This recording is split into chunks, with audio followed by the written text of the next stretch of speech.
NDA के बारे पूछेगा, लेकिन हम तो यहाँ पे एसएससी के साथ प्रिपरेशन कर रहे हैं, बिल्कुल कर रहे हैं, लेकिन क्वेश्चन तो क्वेश्चन होवे, एसएससी का होवे चाहे एनडीए का होवे तो होवे तो करो फिर।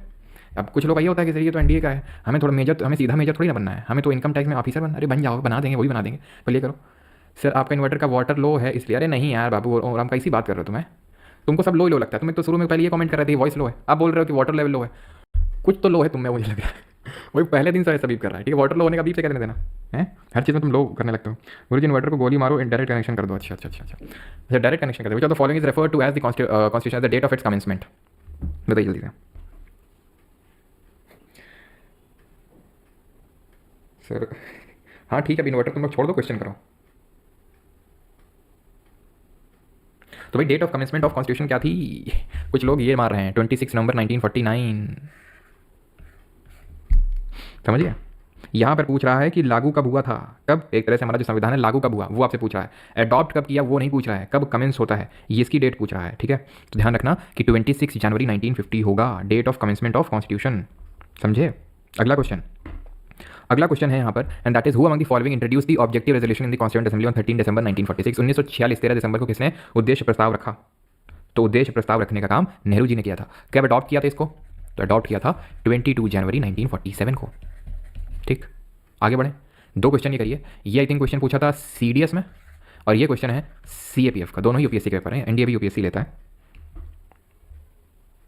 करिए जल्दी से इन दोनों को। नेहरू नेहरू नेहरू नेहरू बिल्कुल सही है। कितने आवर्स की क्लास रहेगी भैया? हो गई क्लास, अभी बस सिर्फ क्वेश्चन करना बाकी रह गए। तो who among the following warned his colleagues that the constituent assembly was British made and was working the British plan as the British should like it to be worked out? कौन थे भाई ये सारे लोग? तो अंबेडकर जी और बीएन राव, तो ये तो कॉन्स्टिट्यूएंट असेंबली में ही काम कर रहे थे। ये क्यों ऐसा स्टेटमेंट बोलेंगे कि भाई ब्रिटिश कॉन्स्टिट्यूएंट असेंबली में ब्रिटिशर्स कहाँ थे? ये थोड़ी ना बोलेंगे कि वो तो खुद ही कॉन्स्टिट्यूएंट असेंबली में लगे हुए हैं। ये बोलेंगे तो ये बोलेंगे। आंसर है सोमनाथ लहरी जी, ऑप्शन नंबर। उन्होंने ये बात बोली थी कि ठीक है सारी चीज़ें हम अपना संविधान बना रहे हैं, खुद से बना रहे हैं, अच्छी बात है, लेकिन कहीं ना कहीं हमें संशय है। On 26 January 1950 we are going to enter life of contradictions. अभी देखा हमने, किसने बोला? अंबेडकर जी ने बात बोली। ठीक है, चलिए तो लेक्चर होता है यहाँ पे हमारा खत्म, और अब हम आएंगे इसमें, इसमें आएंगे। अब क्वेश्चन करेंगे अपने एसएससी वाले। पहला question, which of the following is the fundamental. और हाँ, काफ़ी लोग क्या होती भाग जाते हैं क्वेश्चन के नाम से। भैया क्वेश्चन हम अपने लिए नहीं कर रहे हैं, आप ही के लिए करवा रहे हैं। टेस्ट करिए कि आपने जो पढ़ा है वो भी इंप्लीमेंट कर पा रहे हैं, नहीं कर पा रहे हैं। कभी इक्का दुक्का काफ़ी सारी नई चीज़ें आ जाती हैं बीच में, वो आपकी मिस हो जाती हैं जो लोग ऐसा लाइव अटेंड करते हैं। तो which of the following is the fundamental of any country which sets of the framework and the principles functions of the various organs of the government. इसी कॉन्स्टिट्यूशन बोलते हैं। Any kind of set of written rules, या तो आप ये भी definition note कर सकते हैं, the fundamental of any country which sets of the framework and the principle functions of various organs of the government. उसी को ही हम कॉन्स्टिट्यूशन बोलते हैं, संविधान बोलते हैं। ठीक है, who among the following is called as the father of constitution. ये देख सकते हैं कब क्वेश्चन है आपका, एमटीएस 2023। ये कब है? Selection post 2024। Father of Indian constitution किसको बोलते हैं? तो किसको बोलते हैं? अंबेडकर जी को। Modern man chief architect father Ambedkar ji. ये क्वेश्चन है सीजीएल 2024 11 अगस्त, यानी अभी कुछ महीने पहले का सवाल है ये। कॉन्स्टिट्यूशन डे कब मनाते हैं? तो जिस दिन हमने अपने संविधान को क्या किया, एडॉप्ट किया था, उसी दिन हमने अपने जो है कॉन्स्टिट्यूशन डे मनाते हैं, संविधान दिवस मनाते हैं 26 नवंबर को। Fifth, who of the following was elected as the president of the constituent assembly. संविधान सभा का प्रेसिडेंट किसे अपॉइंट किया गया? तो पहले तो इंतरिम अपॉइंट किए गए थे, देन परमानेंट आए थे, है ना, इंतरिम देन परमानेंट। तो इंतरिम कौन बने थे? इंतरिम बने थे हमारे सच्चिदानंद सिन्हा, लेकिन उनका ऑप्शन में तो है नहीं, तो परमानेंट की बात करोगे राजेंद्र प्रसाद। ठीक है, इंतरिम कौन बने थे? सच्चिदानंद सिन्हा जी बने थे, और परमानेंट ये बने थे जब कॉन्स्टिट्यूशन बनाने के लिए हमारी कॉन्स्टिट्यूएंट असेंबली बैठती थी, और जब लॉ बनाने के लिए बैठती थी तो कौन प्रेसिडेंट होता था? वाइस प्रेसिडेंट कौन हुए? एचसी मुखर्जी और वीटी कृष्णमाचारी जी। ठीक है, और जब हमारा लॉ मेकिंग यानी लॉ बनाने के लिए हमारी कॉन्स्टिट्यूएंट असेंबली बैठती थी तो उसके प्रेसिडेंट होते थे Ganesh Vasudev Mavalankar. Original handwritten version किसने लिखा था कॉन्स्टिट्यूशन को अपने हाथों से? बीएन राव तो कॉन्स्टिट्यूशनल एडवाइजर थे, या फिर लीगल एडवाइजर, संवैधानिक सलाहकार, या फिर विधिक सलाहकार प्रेम बिहारी नारायण रहता था। इंग्लिश में लिखा था, हिंदी में वसंत कृष्ण वैद्य ने लिखा था। डेकोरेट किसने किया था? शांति निकेतन गए थे नंदलाल बोस, और प्रियम्बल को डेकोरेट करने का काम नंदलाल बोस और Bihar Ram Manohar Sinha. Who was the first, when was the first constituent assembly election held in India? तो इलेक्शन कब हुए थे? जुलाई अगस्त के महीने में हुए थे 1946 में, 1946 में। The constitution of India was adopted by the constituent assembly in the year dash. तो कब अडॉप्ट किया था कॉन्स्टिट्यूएंट असेंबली हमारे संविधान को? तो ये नवंबर 1949 में, 26 नवंबर 1949। अडॉप्ट कब किया था, सॉरी लागू कब किया था एनफोर्स? 26 जनवरी 1950 को।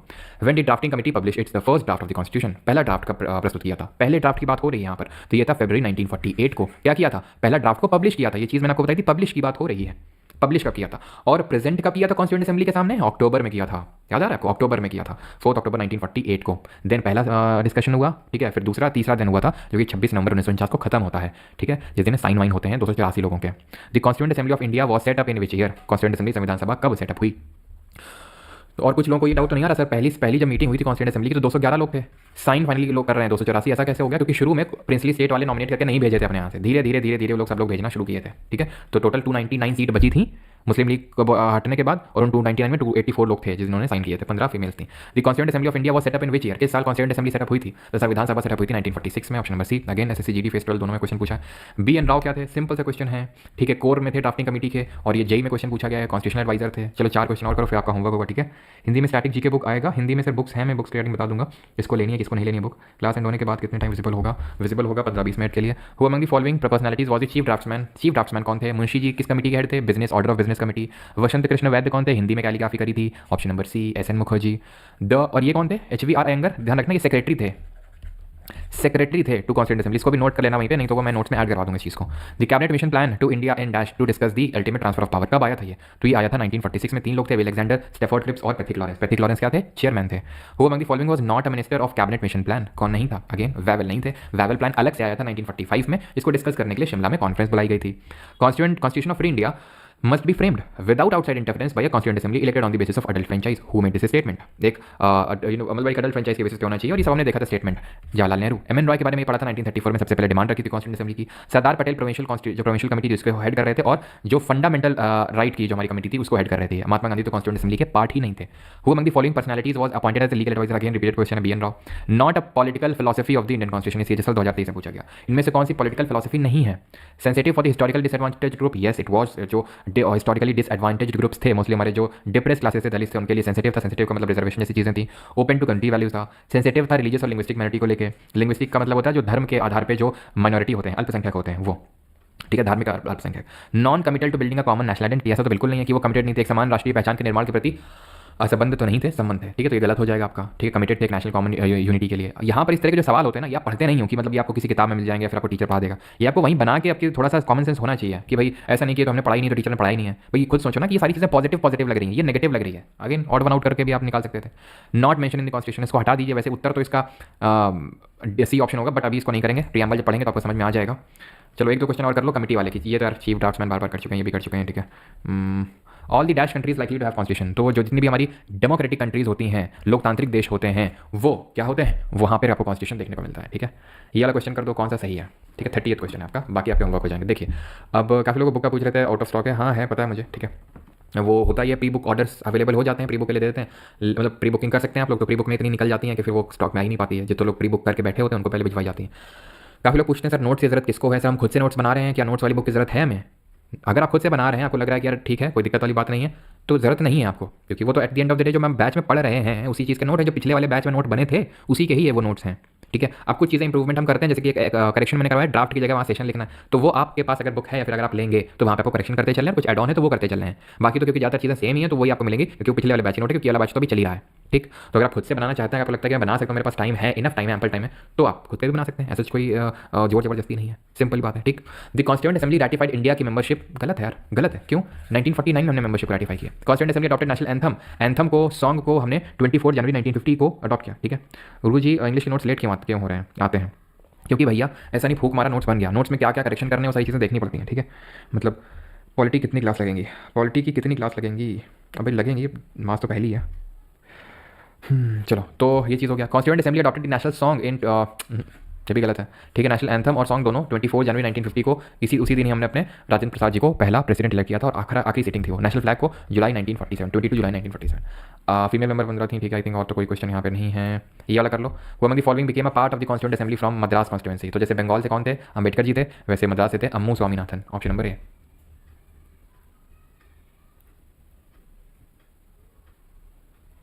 चलो अब कर सकते हैं, बाकी क्वेश्चन हम लोग कर चुके हैं, ऐसा जो एक दुकान नए लगे तो उन्हें करवा दी, वो आपके होमवर्क हो जाएंगे। प्राइवेट टेलीग्राम जो ग्रुप है, और ये बैच का प्राइस बढ़ चुका है, आई थिंक, पता नहीं, आई थिंक बढ़ाई, आई थिंक अभी कॉल है ये, आई थिंक डिस्क्रिप्शन में भी उसका लिंक। छठ पूजा कब से लेके कब तक है? छठ पूजा कब से? हिंदू हो चाहे मुस्लिम हो, सबके लिए एक ही लॉ एग्जिस्ट कर,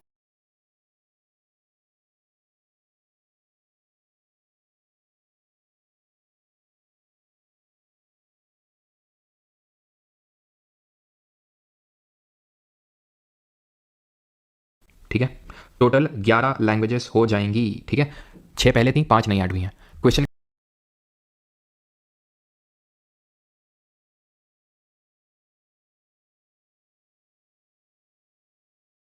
करेंगे जल्दी से। Which of the following is not a characteristic feature of the Indian federalism, इनमें से कौन सा कैरेक्टरिस्टिक नहीं है किसका, इंडियन फेडरलिज्म का। तो सही आंसर क्या होगा, ऑप्शन है आपके। ये क्वेश्चन आपका पूछा गया है, मतलब आपके सीडीएस और सीएपीएफ के क्वेश्चन हैं, अभी हम एसएससी वाले भी करेंगे।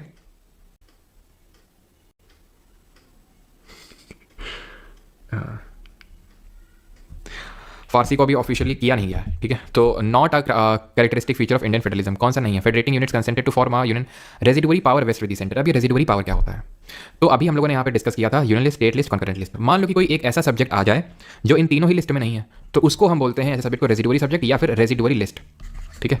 उसको हम बोलते हैं रेजिडुअरी लिस्ट, जो इन तीनों में मेंशन नहीं है, और उसमें लॉ बनाने का पावर, उसमें कानून बनाने की जो शक्ति होती है वो यूनियन के पास होती है। केंद्र यानी संघ को वो शक्ति दी गई है कि वो रेजिडुअरी लिस्ट में किसी सब्जेक्ट पर लॉ बना सकता है। रेजिडुअरी का मतलब है जो किसी तीनों लिस्ट में नहीं है, ना तो यूनियन में है, ना तो स्टेट में है, और ना तो कंकरेंट में है। अगर आप याद करना चाहते हैं तो कर लीजिए, वैसे तो जब सोर्सेज ऑफ कॉन्स्टिट्यूशन को मैं समराइज करूंगा तो वहाँ पे इस चीज़ को ट्रिक के साथ बताऊंगा मैं आपको कि कॉन्करेंट लिस्ट को हमने ऑस्ट्रेलिया के कॉन्स्टिट्यूशन से लिया। याद करना चाहते तो ठीक है, हो जाए तो ठीक है, नहीं तो कोई बात नहीं है, ठीक है, क्लियर। तो सिंगल सिटीजनशिप हमारी चलती है, एकल नागरिकता है, ये भी सब बात सही है। Extensive and extensive union concurrent list, ये भी सही है। ये गलत है। अब ये गलत क्यों है, देखो ये तो सही है, ये तो तुम आज के लेक्चर से समझ गए, लेकिन पहला वाला गलत क्यों है तुम कल के लेक्चर से समझोगे। 42 वाला सीडीएस में क्वेश्चन पूछा है, लेकिन सीडीएस और सीएपीएफ का ही होगा, ठीक है, सीडीएस और सीएपीएफ का ही सारे क्वेश्चन जो स्क्रीनशॉट से लगे हुए हैं, ठीक है। तो पहला schedule, tears of old PM, TEARS of old L, ठीक है। Territory, names and names of states and UTs and their territorial jurisdiction.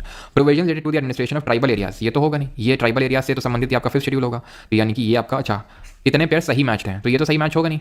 एक सेकंड, किसकी बात हो रही है, 5th शेड्यूल की बात हो रही है, बिल्कुल सही मैच है ये तो, बिल्कुल सही मैच है ये, ठीक है। तो provision related to the administration of scheduled areas and scheduled tribes, बिल्कुल सही है। 9th provision related to the administration of tribal areas, नहीं, ये तो 6th शेड्यूल में है, ये तो 6th शेड्यूल में है। 9th शेड्यूल जिसको कि फर्स्ट अमेंडमेंट से जोड़ा गया, उसमें लैंड प्रोविजन और जमींदारी को लेकर लॉज दिए हुए, तो ये तो गलत हो जाएगा। तीसरा, अफर्मेशन और ओथ दी हुई है। एलोकेशन ऑफ सीट और इन राज्यसभा, TEAR से राज्यसभा। 4th शेड्यूल में है राज्यसभा यानी कि काउंसिल ऑफ स्टेट में सीटों का आवंटन, तो ये भी गलत हो जाएगा। 1st शेड्यूल में क्या है, forms of oath and affirmation, ये भी गलत हो जाएगा, TEA।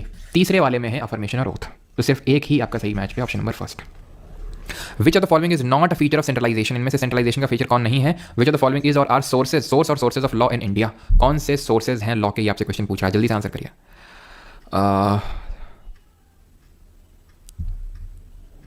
कहाँ पे, अब ये भी बताना पड़ेगा क्या तुमको, है कि तमिलनाडु में बोली जाती है, तेलुगु आंध्रा में बोली जाती है, कन्नड़ कर्नाटक में बोली जाएगी, मलयालम आपकी कहाँ बोली जाएगी, जो आपका ये मलयालम की अगर बात करेंगे तो ये आपका केरल तमिलनाडु वाले एरिया में बोली जाती है, ओडिया ओडिशा में बोली जाएगी। प्राकृत और पाली हमारी एशियन लैंग्वेजेस अभी तो ऐसा बोली नहीं जाती हैं, लेकिन इनको क्लासिकल लैंग्वेज का स्टेटस मिला है, जरूरी नहीं कि किसी स्टेट से इन्वॉल्वमेंट होगा। मराठी आपकी महाराष्ट्र में बोली जाएगी, और आपका जो बंगाली है वो आपका बंगाली में बोली जाएगी। इसमें अब क्या स्टेट बताने की जरूरत है, और स्टेट आपसे पूछेगा भी नहीं आज सच वो, ठीक है। चलो हाँ, मलयालम आपके वहीं पे होती है, ठीक है, केरल और वाले एरिया में, केरल हो गया, या फिर थोड़ा बहुत पार्ट ऑफ लक्षद्वीप में बोली जाती है। Centralisation, national unity not a feature of centralisation का नेशनल यूनिटी है कि भाई, ठीक है, केंद्रीय एक मतलब एक नेशनल यूनिटी है, वो सेंट्रलाइजेशन का फीचर होगा। यूनिफॉर्मिटी सब में ये भी होगा, प्रॉस्पेरिटी है भी होगा, but liberty is not a feature of centralisation. Sources of law क्या है, तो कॉन्स्टिट्यूशन भी एक सोर्स है लॉ का, ठीक है। जो कस्टमरी लॉ चलते हैं, केस लॉ चलते हैं, स्टैट्यूट चलते हैं, ये सारे सोर्सेज होते हैं कानून के। अब ये मत समझना कि सिर्फ कॉन्स्टिट्यूशन ही होता है, क्योंकि आपने देखा होगा कि अभी भी हमारे देश में ऐसा नहीं है कि यूसीसी लागू हो गया, यूनिफॉर्म सिविल कोड अभी तक लागू नहीं हुआ है हमारे देश में, कि हर किसी, चाहे मेल हो, चाहे फीमेल हो, चाहे हिंदू हो, चाहे मुस्लिम हो, सबके लिए एक ही लॉ एग्जिस्ट करेगा, अभी तक ये नहीं है, ठीक है। ट्रिपल तलाक मतलब खत्म हो गया, उसका मतलब ये नहीं है कि सारा कुछ मतलब मुस्लिम धर्म में कुछ शरिया के हिसाब से नहीं होता है, और हिंदू कोड ऑफ जो लॉज हैं कस्टमरी लॉ उनके हिसाब से हमारी जुडिशरी इंटरप्रेट नहीं करती है, उनको भी इंटरप्रेट करती है हमारी जुडिशरी, जो कस्टमरी लॉ होते हैं, केस लॉ होते हैं, स्टैट्यूट्स होते हैं, तो इसलिए सारे ही सोर्सेज ऑफ लॉ होंगे, तो ऑप्शन नंबर डी। अब ये हमारे जो 7th शेड्यूल से जो कुछ क्वेश्चन बनते हैं, दैट इज की कौन सा यूनियन लिस्ट का सब्जेक्ट है, कौन स्टेट लिस्ट का, ये आपका क्वेश्चन है सीएपीएफ का, I think if not wrong CAPF 2019 का क्वेश्चन है ये, और ये भी आपका सीएपीएफ का ही है आई थिंक, ठीक है। State list, public health and sanitation, तो ये बहुत ही लोकल लेवल की चीज़ है। हेल्थ सैनिटेशन हो गया, पुलिस हो गया, ठीक है, आपका जो बेटिंग एंड गैम्बलिंग हो गया, ये सब स्टेट लिस्ट के सब्जेक्ट हैं, तो पहला सही है। नागरिकता वगैरह सब यूनियन लिस्ट के सब्जेक्ट हैं। अगर पहला और दूसरा है तो अपने आप ऑप्शन नंबर बी सही आंसर होगा, सिंपल, क्योंकि ऐसा कोई ऑप्शन है ही नहीं जिसमें कि 1 2 ही सिर्फ अकेले हो, 1 2 के साथ 3 भी फ्री में मिल रहा है, तो उसको भी लपेटे में ले लो, क्योंकि ये तो अभी हम पढ़ी के आ रहे हैं कि हेल्थ सैनिटेशन स्टेट लिस्ट में और सिटीजनशिप, तो वही मैंने बताया था कि अगर वो याद कर लोगे जो मैंने लिखे हैं, बड़े सोच समझ के मैंने लिखे हैं, ठीक है, ऐसे रैंडम कोई नहीं चिपका दिया है, तो आपका बहुत हाई चांसेस हो जाएंगे। ये तो फिर भी आपका यूपीएससी सीएपीएफ का क्वेश्चन है, एसएससी में भी काफी हाई चांसेस है कि आराम से आपका बन जाएगा। Criminal law is exclusively a subject under the state list of the constitution of India. Code of civil procedure falls under the concurrent list of the constitution of India, ये वहाँ पे नहीं लिखे थे, मैं एग्री करता हूँ, ठीक है, थोड़ा सा टफर साइड में, लेकिन अगर कोड ऑफ सिविल प्रोसीजर आपका कंकरेंट लिस्ट में आएगा तो क्रिमिनल लॉ भी कंकरेंट लिस्ट में आएगा, एंड वाइस वर्सा। अगर क्रिमिनल लॉ स्टेट लिस्ट में आएगा तो कोड ऑफ सिविल प्रोसीजर भी स्टेट लिस्ट में आएगा। ट्रू यहाँ पे ये है कि कोड ऑफ सिविल प्रोसीजर जो है आपका कंकरेंट लिस्ट में आता है, और क्रिमिनल लॉ भी आपका कॉन्करेंट लिस्ट यानी कि समवर्ती सूची में ही आएगा। दैट मीन्स कि यहाँ पर option number B 2 only will be the correct answer. अब हम यहाँ पे क्या करेंगे, क्वेश्चंस करेंगे जो एसएससी ने आपके पूछा है। करिए पहला क्वेश्चन। ये आपका CHSL का क्वेश्चन है 2024 का। मैंने आपसे बोला था कि यहाँ पर स्टेटमेंट बेस्ड क्वेश्चन पूछता है आपसे। छठ पूजा छुट्टी, छठ आज से शुरू है ना, क्यों छठ आज से शुरू है ना, और घाट घेरा है क्यों, जो बिहार से भैया घाट वाट घेर लेना, क्लास तो होती रहेगी ऐसा ना हो कि घर में पिटाई पड़ गई। लो मॉरिस जोन्स सही आंसर है, केसी वेरे गलत आंसर है। क्यों? क्योंकि केसी वेरे ने बोला था क्या, क्वाज़ाई फेडरल, ठीक है। ग्रैनविल ऑस्टिन ने बोला था कोऑपरेटिव फेडरलिज्म। अगला है second, the constitution of India sovereign socialist secular democratic republic with a dash system of government. कैसे सिस्टम ऑफ गवर्नमेंट है यहाँ पे?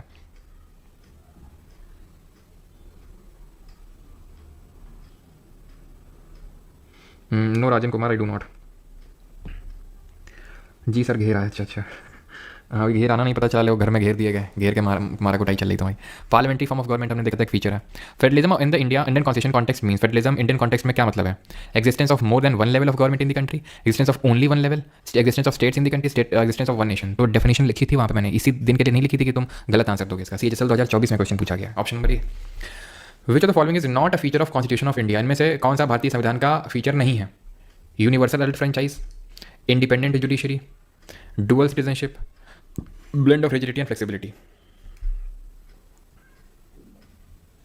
जतिन आहूजा जी, उसके लिए थोड़ा सा आपको हायर लेवल में चीज़ें और करनी पड़ेंगी। ये आपका बेस बहुत ही स्ट्रांगली सेटअप कर देंगी, ठीक है। मैं आपको ये बोल सकता हूँ कि आपका बहुत ही स्ट्रांग बेस बन जाएगा अगर आप ये सारी चीज़ें कर लेंगे। लेकिन थोड़ा सा ऊपर लेवल में कुछ चीज़ें कहीं पे जाना पड़ सकता है। ये नहीं बोलूँगा कि हर जगह, कहीं पे जाना पड़ सकता है, ठीक है।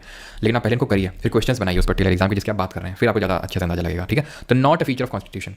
तो देखते हैं आंसर क्या दिया है। फिफ्थ का सी आ रहा है, लोगों का आंसर सी आ रहा है, कुछ का ए आ रहा है। ए गलत है, सी सबका सही है, ठीक है बिल्कुल, क्योंकि हमारे यहाँ पे सिंगल सिटीजनशिप चलती है ना कि डुअल। इसका मतलब कल भी बताया था मैंने कि हर 18+ वोट कर सकता है और सबके वोट की वैल्यू इक्वल होगी। इंडिपेंडेंट जुडिशरी का मतलब है कि भाई न्यायपालिका डिपेंडेंट नहीं है किसी पे, कि कोई कंट्रोल नहीं कर रहा है उसको, न्यायपालिका स्वतंत्र है। और रिजिडिटी और फ्लेक्सिबिलिटी का ब्लेंड मैंने बताया था, कुछ प्रोविजंस ऐसे हैं जो बड़ी आसानी से अमेंड हो जाते हैं, फ्लेक्सिबल हैं, जो कि हमारे यूनिटरी फीचर होंगे। और रिजिड फीचर वो होते हैं जिनको आसानी से अमेंड नहीं किया जा सकता है और वो हमारे फेडरल फीचर में आएंगे। Not a unitary feature. आ गया क्वेश्चन, इनमें से कौन सा यूनिटरी फीचर नहीं है? बाई कैमरा लेजिस्लेचर, द्विसदनीय विधानमंडल, दोनों सदनों का मतलब मंडल अलग अलग है, लोकसभा भी है, राज्यसभा भी है। तो भाई फेडरल फीचर है ये, ठीक है। तो यही यूनिटरी फीचर नहीं है। इंटीग्रेटेड जुडिशरी है, ये कैसा यूनिटरी फीचर है। एक ही एकल नागरिकता यूनिटरी फीचर है। अपॉइंटमेंट कर रहा है गवर्नर यूनिटरी फीचर है। All India services unitary feature है। इमरजेंसी प्रोविजंस यूनिटरी फीचर है। Flexibility of constitution unitary feature है। सिंगल कॉन्स्टिट्यूशन यूनिटरी फीचर है। रिटन कॉन्स्टिट्यूशन फेडरल फीचर है। 9th not a federal feature. कौन सा फेडरल फीचर नहीं है इस पर बताइए। वॉइस प्रॉब्लम, एक दो लोग क्यों कमेंट करते रहते हैं यार, ये वॉइस प्रॉब्लम मतलब इतने लोग देख रहे हैं, उसमें से अगर एक दो लोग कमेंट कर रहे हैं तो इसका मतलब है कि कुछ दिक्कत फिर आप लोगों की साइड से, या फिर अगर मेरे साइड से तो बताइए। नहीं राजन भाई, नहीं चाहिए हिंदी नोट्स मेकर है हमारे पास। Not a federal feature of the Indian constitution. तो फेडरल फीचर नहीं है मतलब यूनिटरी फीचर कौन सा है? डुअल गवर्नमेंट फेडरल है, डिवीजन ऑफ पावर फेडरल है, ऑल इंडिया सर्विसेज यूनिटरी है, लिखित संविधान है वो भी फेडरल है। क्वाज़ाई फेडरल किसने बोला था? पेली ने, मिडल ने, डाइसी ने, फिर वेरे ने बोला था। The establishment of UPSC, state PSC and joint PSC fall under which of the following feature of the constitution of India. किस फीचर में आएंगे? UPSC, state PSC fundamental right होते हैं, पार्लियामेंट्री गवर्नमेंट नहीं, फेडरलिज्म में आएंगे। Option number C. Secularism is a feature of the Indian constitution which mean CHSL 2024। Secularism का मतलब क्या होता है? अगेन डेफिनेशन इसलिए नहीं लिखे थे, बुद्धा जी की फोटो इसलिए नहीं लगाए थे कि तुम ये क्वेश्चन गलत कर दो हैं। मेहनत अगर लगती है तो उस मेहनत को साक्षर क्या बोलते हैं इसको, मतलब ठीक है, उसको प्रोडक्टिव करके दिखाओ उस मेहनत को, है ना। The state promotes the religion of the major community, no. The state promotes the religion of minor community, no. ये हो सकता है आपको लगे सिमिलर और कंट्रास्टिंग ऑप्शन है, लेकिन ये नहीं होगा। आंसर इसका है the state does not promote any religion, ठीक है। स्टेट किसी एक particular religion does not promote any particular religion, एक धर्म का प्रचार नहीं करता है वो। The word dash means a body of persons that looks, ये भी CHSL 2024 का, that looks after the implementation, यानी कि CHSL से अगर हम देखें तो इस चैप्टर से making of salient feature of constitution से काफी क्वेश्चन आए। The word dash means a body of person that looks after the implementation of rules. तो इंप्लीमेंटेशन कौन करवा रहा है रूल्स के? तो इंप्लीमेंटेशन एग्जीक्यूटिव नहीं। 3 ऑर्गन्स ऑफ गवर्नमेंट पढ़ाए थे मैंने जिनमें स्ट्रिक्ट सेपरेशन ऑफ पावर नहीं है तो ध्यान रखिएगा। तो यहाँ पर इंप्लीमेंट, तो लॉ बनाने का काम लॉ मेकर ये होता है, लॉ बनाता ये है। इंप्लीमेंट कार्यपालिका करती है और न्यायपालिका जुडिशरी क्या करती है? ये रिव्यू करती है लॉज को। अगला क्वेश्चन है, सीपीओ में क्वेश्चन पूछा गया, there are 3 major organs of the government namely legislature, executive and judiciary. अब पहला वाला तो अगर हम देखें तो बिल्कुल ही यार ये तो सही होना ही होना है हर हाल में, यानी ऑप्शन नंबर डी को हटा दो, हटा दिया हमने। अब separation of functions rather than powers is followed, ठीक है। All organs of government are independent, यानी कि हमारे जितने भी ऑर्गन्स हैं गवर्नमेंट के, ठीक है, जितने भी ऑर्गन्स हैं हमारे गवर्नमेंट के वो इंडिपेंडेंट हैं आपस में।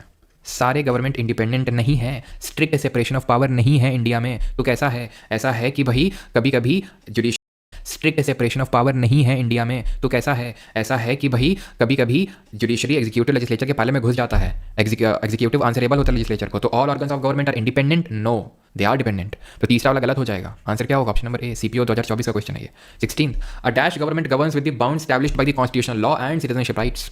तो ये कैसी गवर्नमेंट होती है? जो कानून के हिसाब से चलती है और लोगों के अधिकारों के हित में काम करती है। ये एक डेमोक्रेटिक यानी कि लोकतांत्रिक सरकार होती है।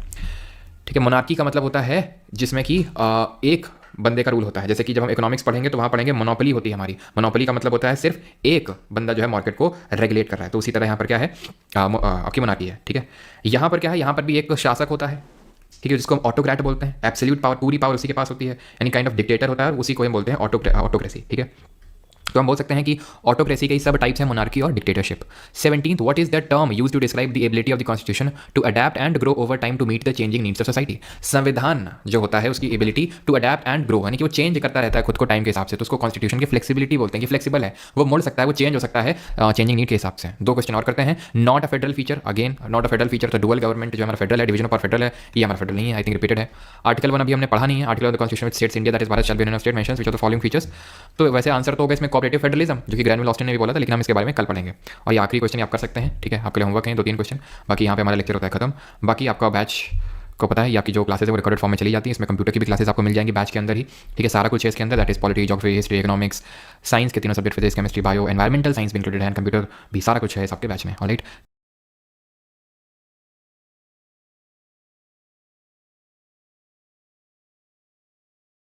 क्लास चालू है। क्लास कल कैसा, मतलब तुम लोग क्या कहना है? अब आ जाओ सीजल वाले बताओ जल्दी से, कल क्लास का क्या किया जाए? बन गया लेफ्टिनेंट? Okay, yes. हमारे देश है, गवर्नमेंट लॉजिक क्या दिया कि इन धारणा होती है, इनके खिलाफ होती है, तो इसलिए ये लोग अगर आते हैं तो इनके लिए ये नॉर्म्स हैं। ये बेसिक गवर्नमेंट का कहना है। सवाल कर लो, जल्दी जल्दी कर लो, जल्दी से 3 सवाल करो। ठीक है, ये आपके CAPF कौन से क्वेश्चन होते हैं? जो CAPF, CDS या फिर जो UPSC के एग्जाम्स होते हैं, जैसे भी जियो साइंटिस्ट का एग्जाम हुआ, CISF LDC का एग्जाम होता है, वो सब एग्जाम हुए तो उसमें। ठीक है, चलो, तो अगर हम बात करें with regard to the constitution of India, which of the following is not correct? The words socialist and secular were not originally part of constitution. ठीक है, तो ये जो वर्ड्स हैं ये कॉन्स्टिट्यूशन का पहले पार्ट नहीं थे, सही है। सोशलिस्ट, सेक्युलर, इंटीग्रिटी को बाद में जोड़ा गया था। Preamble states the object of the constitution of India. Okay, yes, preamble is enforceable in a court of law. पकड़ लिया तुमने, हैं? बन गया लेफ्टिनेंट। कैसा लग रहा है आज? विच द फॉलोइंग वर्ड और phrase was not incorporated in the preamble to the constitution of India by 42nd amendment. 42nd amendment से किस वर्ड को नहीं जोड़ा गया था? Socialist, secular, unity, integrity, dignity. Socially जोड़ा गया, सेक्युलर जोड़ा गया, यूनिटी तो पहले ही था, इंटीग्रिटी को भी जोड़ा गया, डिग्निटी को नहीं जोड़ा गया। CAPF में क्वेश्चन पूछा गया, बन गया असिस्टेंट कमांडेंट।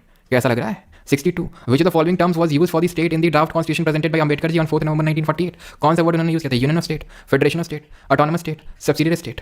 क्या वर्ड उन्होंने किया था? तो उन्होंने किया था union of states. Option number है। कैसा लग रहा है लेफ्टिनेंट फिर से बन के? 102, 173 और 56 को जल्दी से करो।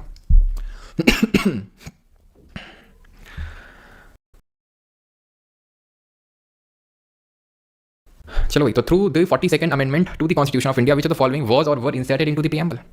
Liberty of thought expression, belief, faith and worship was, अच्छा, liberty of thought expression and belief was substituted by liberty of thought expression, belief, faith and worship. इसका कहने का मतलब ये है कि पहले फेथ और वर्शिप नहीं होता था और इसको बाद में इंसर्ट किया गया।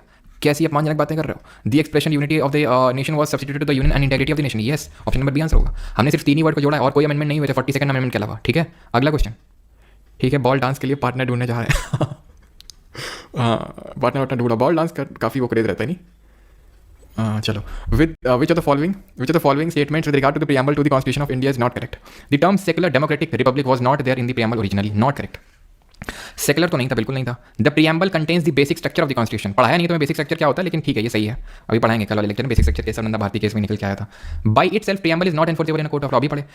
Supreme court has held that the preamble can not be considered as an aid to the legal interpretation of the constitution. भैया कैन नॉट जोड़ दिया, पढ़े थे कि नहीं पढ़े थे? कैन भी कंसिडर्ड होता है? बन गए तुम असिस्टेंट कमांडेंट। जल्दी से ऑप्शन चुनो, फर्स्ट प्रेफरेंस बताओ, जल्दी से भेजना है तुम्हें। CRPF, CSF, SSB, BSF, जल्दी बताओ फर्स्ट प्रेफरेंस क्या है? टाइम नहीं है मेरे पास, तुरंत बनाएंगे, सीधा मेजर जैसे बनते हैं, सीधा तुमको असिस्टेंट काउंट बनाएंगे अभी। The constitution 35th amendment act of 1974 is related to which of the following state? Mizoram, Sikkim, Nagaland, Arunachal. 35th amendment 1974, associate state, Chogyal dynasty, Sikkim, article 2A। ठीक है, और 36th अमेंडमेंट 1975 से कंप्लीट स्टेटहुड। क्या चुनोगे, किस में जाना चाहोगे? एयरफोर्स, OTA में, नेवी में, किस में जाना चाहोगे? जल्दी से बताओ, इसमें कौन सी प्रेफरेंस तुमने चुनी है? CISF चुनना, ठीक है। अगले आखिरी क्वेश्चन पे आ जाओ। विच of the following statement is correct. ये है पेपर जियो साइंटिस्ट का क्वेश्चन है, ठीक है, सही कर लो, सीधे साइंटिस्ट बनाएंगे सीधे जल्दी से, और वो भी जियोग्राफी का। Goa was established as a state separating it from the UT of Daman in 1987, पढ़ा है अभी, सही है। Mizoram was earlier union territory, बताए थे अभी कि मेघालय को 22nd अमेंडमेंट से एसोसिएट स्टेट क्रिएट किया गया था असम के अंदर, और मिजोरम और जो अरुणाचल है वो नेफा नॉर्थ ईस्ट फ्रंटियर एजेंसी के तौर पे यूटी बने थे, सही है। Karnataka was created by the state reorganisation act of 1956, the state of Bombay was bifurcated in Gujarat and Maharashtra 1960, ये भी पढ़ाया था मैंने। यहाँ पे थोड़ा सा कैच ये है कि कर्नाटक जो है नहीं बल्कि एज अ मैसूर बना था, बाद में इसका जो है कर्नाटक नाम, मैसूर का नाम चेंज करके कर्नाटक किया गया था बाद में, तो ये मैसूर के तौर पर क्रिएट हुआ था। तो नॉट, सॉरी नॉट लिखा था, नॉट, ठीक है, नॉट। तो यहाँ पे सही कौन सा नहीं है, ऑप्शन नंबर सी। बन गए जियो साइंटिस्ट, मिल गई तसल्ली, हो गई सारी कामनाएं पूरी, लेफ्टिनेंट बनवा दिया, असिस्टेंट अकाउंटेंट बनवा दिया, जियो साइंटिस्ट, कुछ बाकी रह गया। इनकम टैक्स ऑफिसर बाकी, income tax inspector, GST inspector, ये कौन बनेगा, ये भी बन लो, आओ जल्दी, सब कुछ बनवाएंगे तुम्हें। प्रीएम्बल पे लो पहला। Preamble of Indian constitution was adopted on, कब अडॉप्ट किया गया था प्रीएम्बल को, लिखा है date of adoption of constitution. Sir drum भर चाय दे दीजिए बस। अच्छा किस बात पे? कल परसों क्लास बंद है क्या? नहीं क्लास चालू है। क्लास कल कैसा, मतलब तुम लोग क्या कहना है? अब आ जाओ सीजल वाले बताओ जल्दी से, कल क्लास का क्या किया जाए? Preamble of Indian constitution was adopted on, कब? 26 नवंबर 1949। ये जल्दी जल्दी बनना होता है, जैसे कि अभी किस में पूछा गया, किसी ने पूछा गया, कुछ नहीं बने तुम तो इससे, सीएचएसएल सीधा भी तुमसे भी क्लर्क बनवाएंगे जल्दी से सीएचएसएल के through. Preamble of constitution describes India as क्या? Unitary state, federal state, secular state या फिर अथी स्टेट, ये सब क्या लिखा हुआ है? सेकुलर स्टेट बताता, ऑप्शन नंबर सी, बन गया clear. Preamble of the Indian constitution start with the phrase, इसकी स्टार्टिंग लाइन क्या है? We the people of India, we the people of USA, we the people of south Africa, ऐसे सबके preamble चालू होता है। Which of the following word sequences is correct as per the preamble of the constitution. Sequence बताना है, CHSL का question है। Class close रखा जाए, अच्छा बंद ऑफ, ठीक ठीक, देखते हैं, नहीं होगा तो फिर कल और परसों ऑफ रखते हैं, निट्टो करवा देते हैं कल परसों, और सैटरडे संडे को क्लास रख लेते हैं, क्योंकि है ये कि छठ पूजा है और काफ़ी दबाव बन रहा है मुझे चारों तरफ से कि छठ पूजा में, क्योंकि थर्सडे फ्राइडे को काफ़ी बिजी दिन रहेंगे, इसलिए बंद किया जाए। अभी मैं तो देखो हमारे यहाँ पे तो मनाते नहीं उतना छठ, ठीक है। वी द स्टूडेंट्स ऑफ परमासी, हाँ, और कॉमेंट रिट्रैक्ट कर लिया गया जल्दी से। खैर, sovereign socialist secular democratic republic, option number B. SSC JE में बना दे इंजीनियर, बताओ जल्दी से करो फिर। Not mentioned in the preamble of the constitution of India. Liberty of thought, expression, belief, faith and worship है। अपॉर्चुनिटी तो क्या है? Equality of status and opportunity है। जस्टिस तीन तरह का, कौन कौन है जल्दी से बताओ। According to preamble what does the promotion of fraternity assure. Fraternity का मतलब बंधुत्व, unity and integrity of the nation, yes, ये तो लिबर्टी है, ठीक है। 7th, विच वर्ड, अगेन बना दे engineer, unity of nation, which word has been substituted for the word unity of nation. Unity of nation हटा के किस वर्ड को जोड़ा गया 42nd अमेंडमेंट से? तो unity and integrity of the nation को जोड़ा गया, option number C. 8th question, 42nd amendment of 1976 added 3 new words to the preamble, socialist, secular and integrity. Which of the following was not a part of the original preamble of the constitution. Originally part क्या नहीं था? Democratic था, Republic था, secular नहीं था, sovereign था, ठीक है। 10th, which of the following noble ideals is mentioned in the preamble of the constitution of India. कौन मेंशन्ड है? आखिरी क्वेश्चन है, इसके बाद पार्ट 1 2 करेंगे, ठीक है। Liberty of thought, expression, belief, faith and worship, खुद से करो, अब नहीं कर पाएंगे, पार्ट 1 एंड 2 पे आते हैं। ये पीडीएफ आपको मिली जाती है प्राइवेट टेलीग्राम ग्रुप में, तो वहाँ से आप कर सकते हैं। India also known as Bharat is a, India जिसे भारत के नाम से भी जाना जाता है, एक क्या है? It's our fundamental right to have leave on our festival. अच्छा, कौन सा आर्टिकल में है ये? Pawan Kumar. VV sir market में दिखे थे आप, अच्छा मैया का लड़का, तब देख लो भाई। India also known as Bharat is a union of states, option number B. Which of the following is mention in article, वही सेम चीज़ है, India that is Bharat shall be union of state. अगला क्वेश्चन करिए, which of the following is an incorrect statement in regard to the meaning of union of state in the Indian context. CHSL 2023। Country was divided into different states for administrative convenience. Country was divided into different states for administrative convenience. पढ़ते हैं। Indian federation was the result of an agreement. ये same चीज़ पढ़ाई थी कि नहीं, Indian federation के बीच में कोई रिजल्ट, मतलब कोई एग्रीमेंट नहीं है। Federation not being the result of agreement, no state has right to secede from it, ठीक, सब पढ़ी हुई चीज़ें। Which article of the constitution of India deal with the union and territory. Article number 1 to 4, part number 1 of constitution, भाग number 1 संविधान का। Which of the following article was amended in the constitution 5th amendment act of 1955 में amend हुआ था, कौन सा article है? 3, 17, 34 या फिर 45? विच of the following article was amended in the constitution, ठीक है।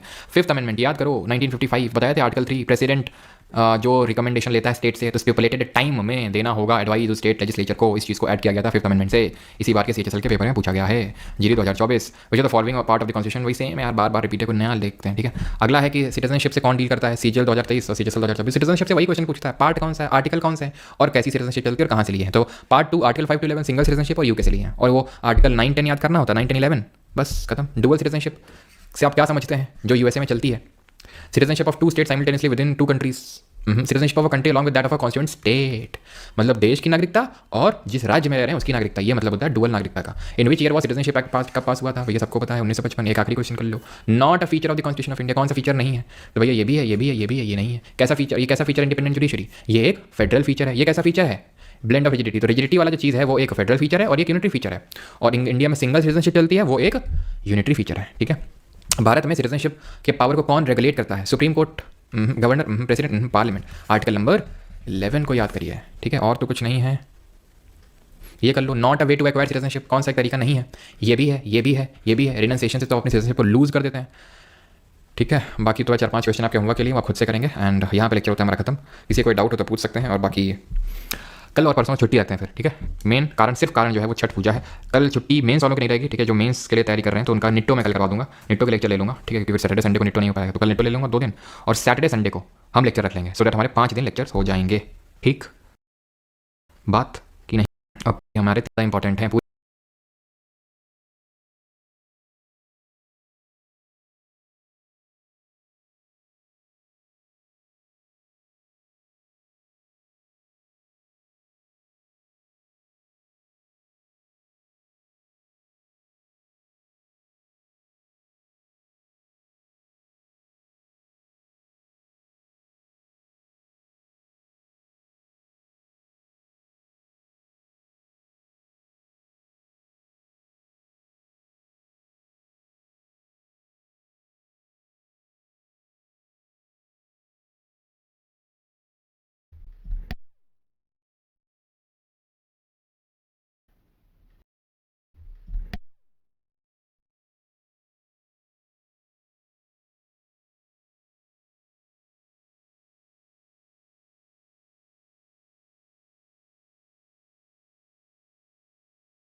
So hello everyone and good evening सभी को। उम्मीद करता हूँ मेरी वॉइस पर आएगी सभी तक, एक बार कंफर्म करेंगे।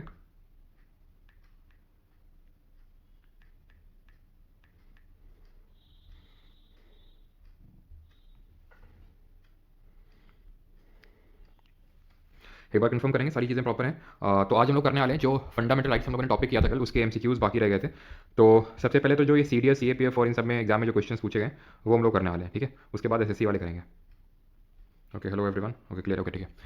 तो स्टार्ट करें फिर। The constitution of India does not guarantee right which are the following. अब अच्छा ये बताइए, सभी लोगों ने ये क्वेश्चन लगा लिए ना?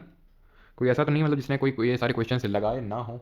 क्यों? क्योंकि ये पीडीएफ मैंने शेयर कर दिया था आप लोगों के प्राइवेट टेलीग्राम ग्रुप में, और उसमें क्वेश्चन अटैच थे।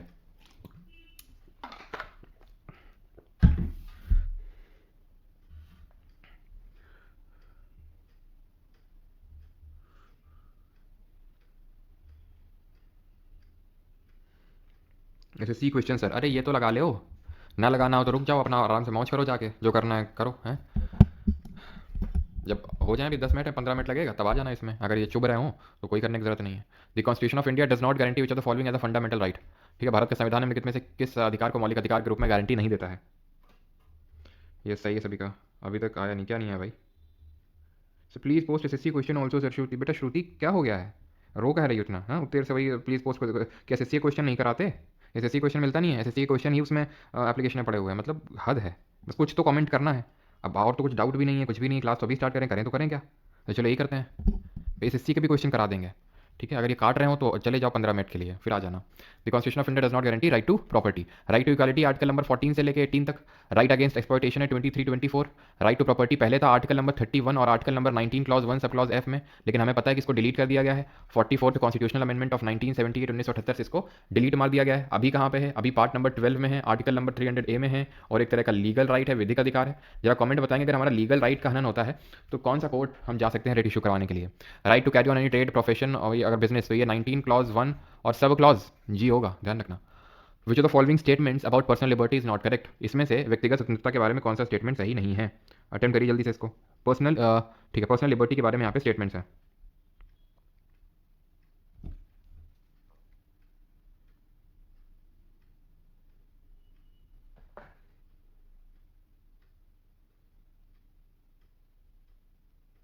चलिए तो करें फिर। तो स्टेटमेंट से ऑप्शन है, state does not have the authority to deprive any person within the territory of India of his और her personal liberty without any rational basis. Basis of depriving a person of his or her personal liberty must be in accordance with the procedure established by law. Personal liberty can be secured by the judicial writ of habeas corpus. The majority view of the Supreme Court in this case invented the due process of law. अब ये चीज़ भी मैं आपको पढ़ा चुका हूँ, करवा चुका हूँ, ठीक है। अगर आपको अच्छे से याद हो तो मैंने बताया था कि जो आर्टिकल नंबर 21 था, अनुच्छेद नंबर 21, इसमें क्या लिखा था? No person shall be deprived of his और her life except according to the procedure established by law, यानी कि किसी की लाइफ को डिप्राइव नहीं किया जा सकता है, एक्सेप्शन था प्रोसीजर स्टैब्लिश बाई लॉ, यानी प्रोसीजर स्टैब्लिश बाई लॉ से किया जा सकता है। फिर मैंने आपको 2 केसेस पढ़ाए थे, अगर आपको याद हो। वो 2 केसेस कौन से थे? तो एक केस, ठीक है एक सेकंड, तो एक केस तो था ए के गोपालन केस, एक केस तो था ए के गोपालन केस, और दूसरा था मेनका गांधी केस। तो वहां पे मैंने बताया था कि जो ए के गोपालन केस है, Dhruv Agarwal, in which following parts of Indians are thorn forest scrub forest. वाह, नहीं नहीं वाह, थोड़ा सा कष्ट कर लिया करो। In which of the following parts of Indians are thorn forest scrub forest. अब मैं क्या समझूं, क्या करूं? अब मेरे सामने बोतल रखी, उठा के इसको दे मारूं अपने सिर में, क्या करूं मैं, बता। ए के गोपालन केस, ठीक है, और दूसरा केस कौन सा था? ये था मेनका गांधी केस। ए के गोपालन केस में नैरो व्यू लिया था। नैरो व्यू लिया था, इसने बोला था हाँ यार प्रोसीजर स्टैब्लिश्ड बाई लॉ से किया जा सकता है, लेकिन उसने ड्यू प्रोसेस ऑफ लॉ का इन्वेंशन किया था किस केस में?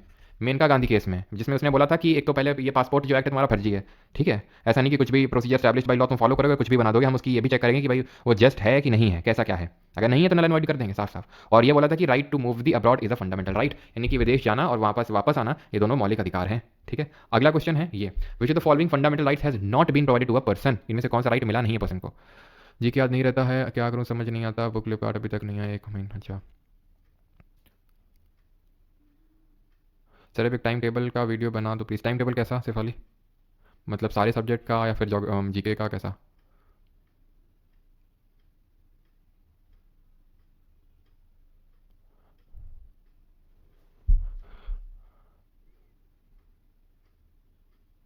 चलो, तो अगर हम बात करें कौन सा राइट प्रोवाइडेड नहीं है पर्सन को, protection against prosecution and punishment for the same offence more than once, ये भाई प्रोवाइडेड है आर्टिकल नंबर 20 सब क्लॉज 2, जिसको बोलते हैं no double jeopardy, to refuse to give his और her sample of handwriting as evidence to support a prosecution against him or her. ये कौन right नहीं है? तुम बोलोगे सर है तो article 20 clause 3 no self incrimination, अपने खिलाफ गवाह नहीं बनाया जा सकता। लेकिन याद करो मैंने बोला था कि अगर अंगूठा देने को बोल दिया गया, अंगूठा मतलब है अंगूठा काट के नहीं, थंब इंप्रेशन, ठीक है, और ब्लड स्पेसिमन देने को बोल दिया गया तो वो आपका अगेंस्ट सेल्फ इंक्रिमिनेशन नहीं हो जाएगा, आपको देना पड़ेगा। To act as a witness against himself, ये है वो no self incrimination. 20 clause right not to be convicted of any offence for violation of law in force at that time, तो ये क्या है 21 क्लॉज 1, यानी कि no ex post facto law. Maneka Gandhi versus union of India case 1971, not correct, कौन सा सही नहीं है? It was held that article number 19 and article 21 are not water tight compartments. It was held that a law coming under the article 21 may not satisfy the requirements of article 19। A fair trial eliminates the biases against the accused of the trial. The right to life under Article 21 does not include right to die. भाई मेनका गांधी का ये मरने और जीने से क्या लेना देना था? कोई लेना देना नहीं था, ठीक है। ये राइट टू डाई, राइट ये सब किस में राइट टू डाई है? मेनका गांधी में ये था the right to life under article 21 में क्या भी है, में उसमें है कि राइट टू मूव अब्रॉड, विदेश जाने का अधिकार, ये बोला गया था मेनका गांधी में, तो इसका कोई लॉजिक नहीं डी वाले का।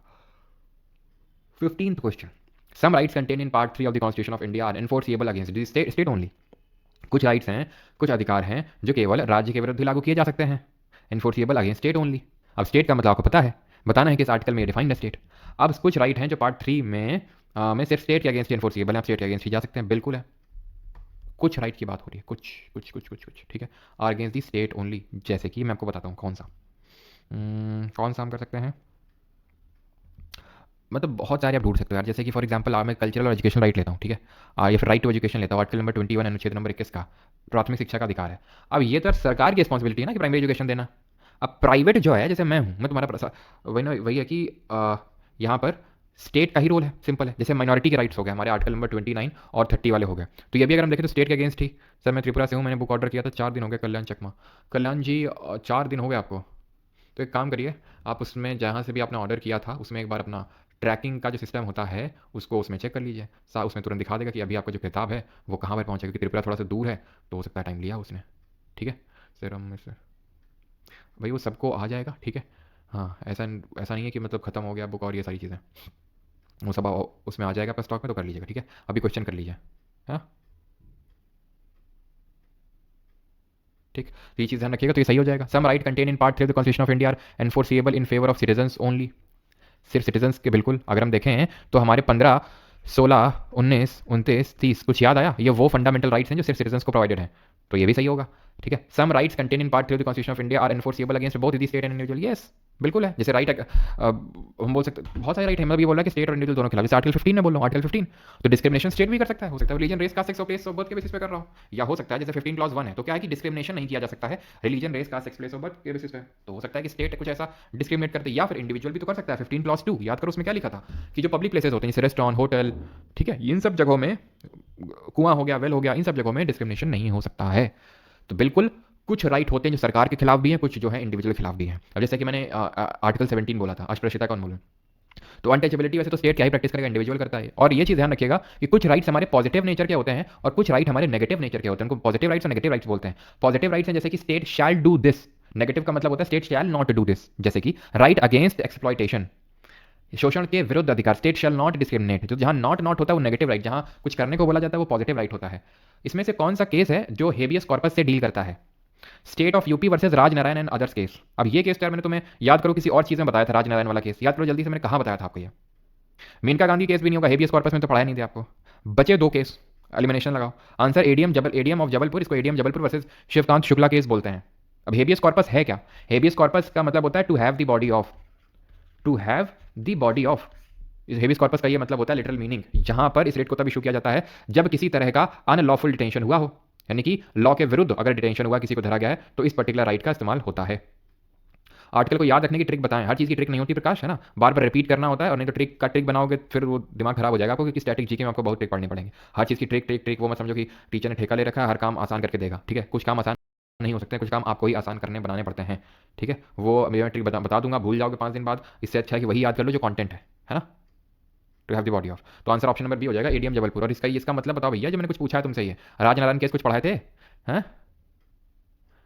कुछ लेना देना ही नहीं है, क्या पढ़ाए थे, हमें क्या पता क्या पढ़ाए थे, अपना देखो जो पढ़ाए थे तो बताओ, हम क्या पता है। इसी बात पर पैसे थोड़ी दिए क्यों।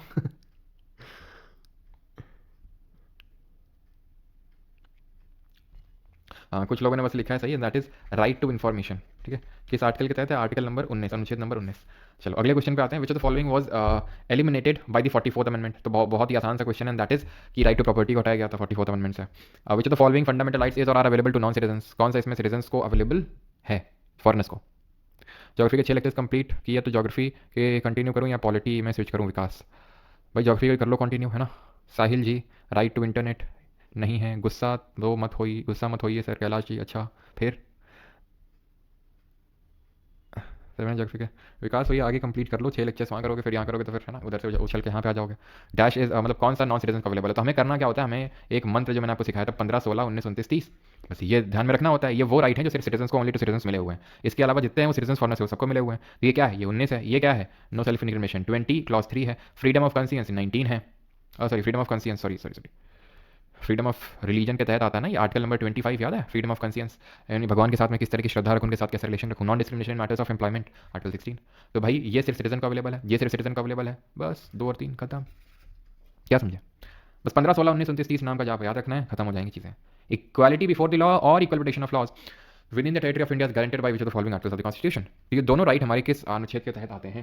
तो ये दोनों राइट हमारे आते हैं आर्टिकल नंबर 14 के तहत, अनुच्छेद नंबर 14 के तहत। 15 में क्या है? Prohibition of discrimination, public employment. और ये क्या है? प्रोटेक्शन।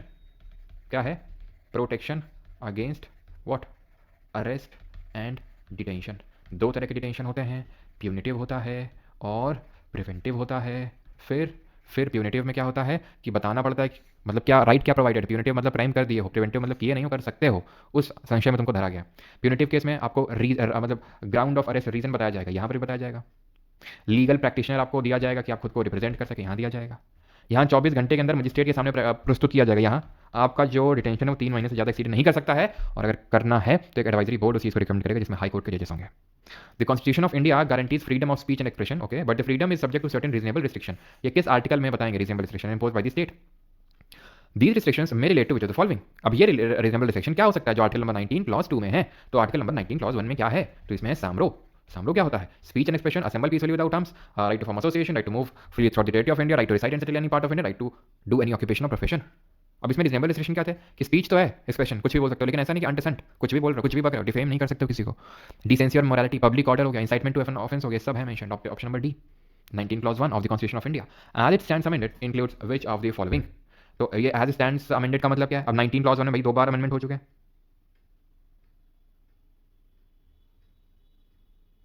राधिका किसमें? एक सेकंड, तो थर्ड क्वेश्चन में to act as a witness against him which of the following fundamental right has not been provided to a person।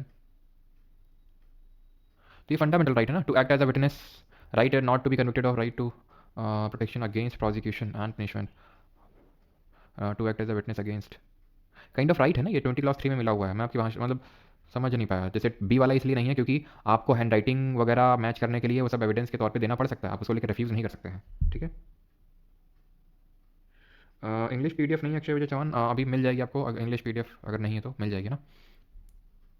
तो should I buy the notes of GK 3.0 or the books your publish please clear. Utkarsh Singh आपके ऊपर depend करता है, वो जो book है वो 2.0 के नोट्स की हैं। ऐसा कोई ड्रास्टिक चेंज तो नहीं है कि भाई 2.0 के नोट अलग है, 3.0 कुछ अलग ही यहाँ पढ़ा दिया। पिछली बार फंडामेंटल राइट में यूएसए के फंडामेंटल राइट पढ़े थे, इस बार इंडिया के पढ़ रहे हैं, वो इंडिया के सब कुछ है, कुछ कहीं कहीं पे एड ऑन आपको देखने को मिल सकते हैं, ठीक है। उत्कर्ष सिंह उसको मैं दिखा लूँगा, आर्टिकल 1, ओके ठीक है।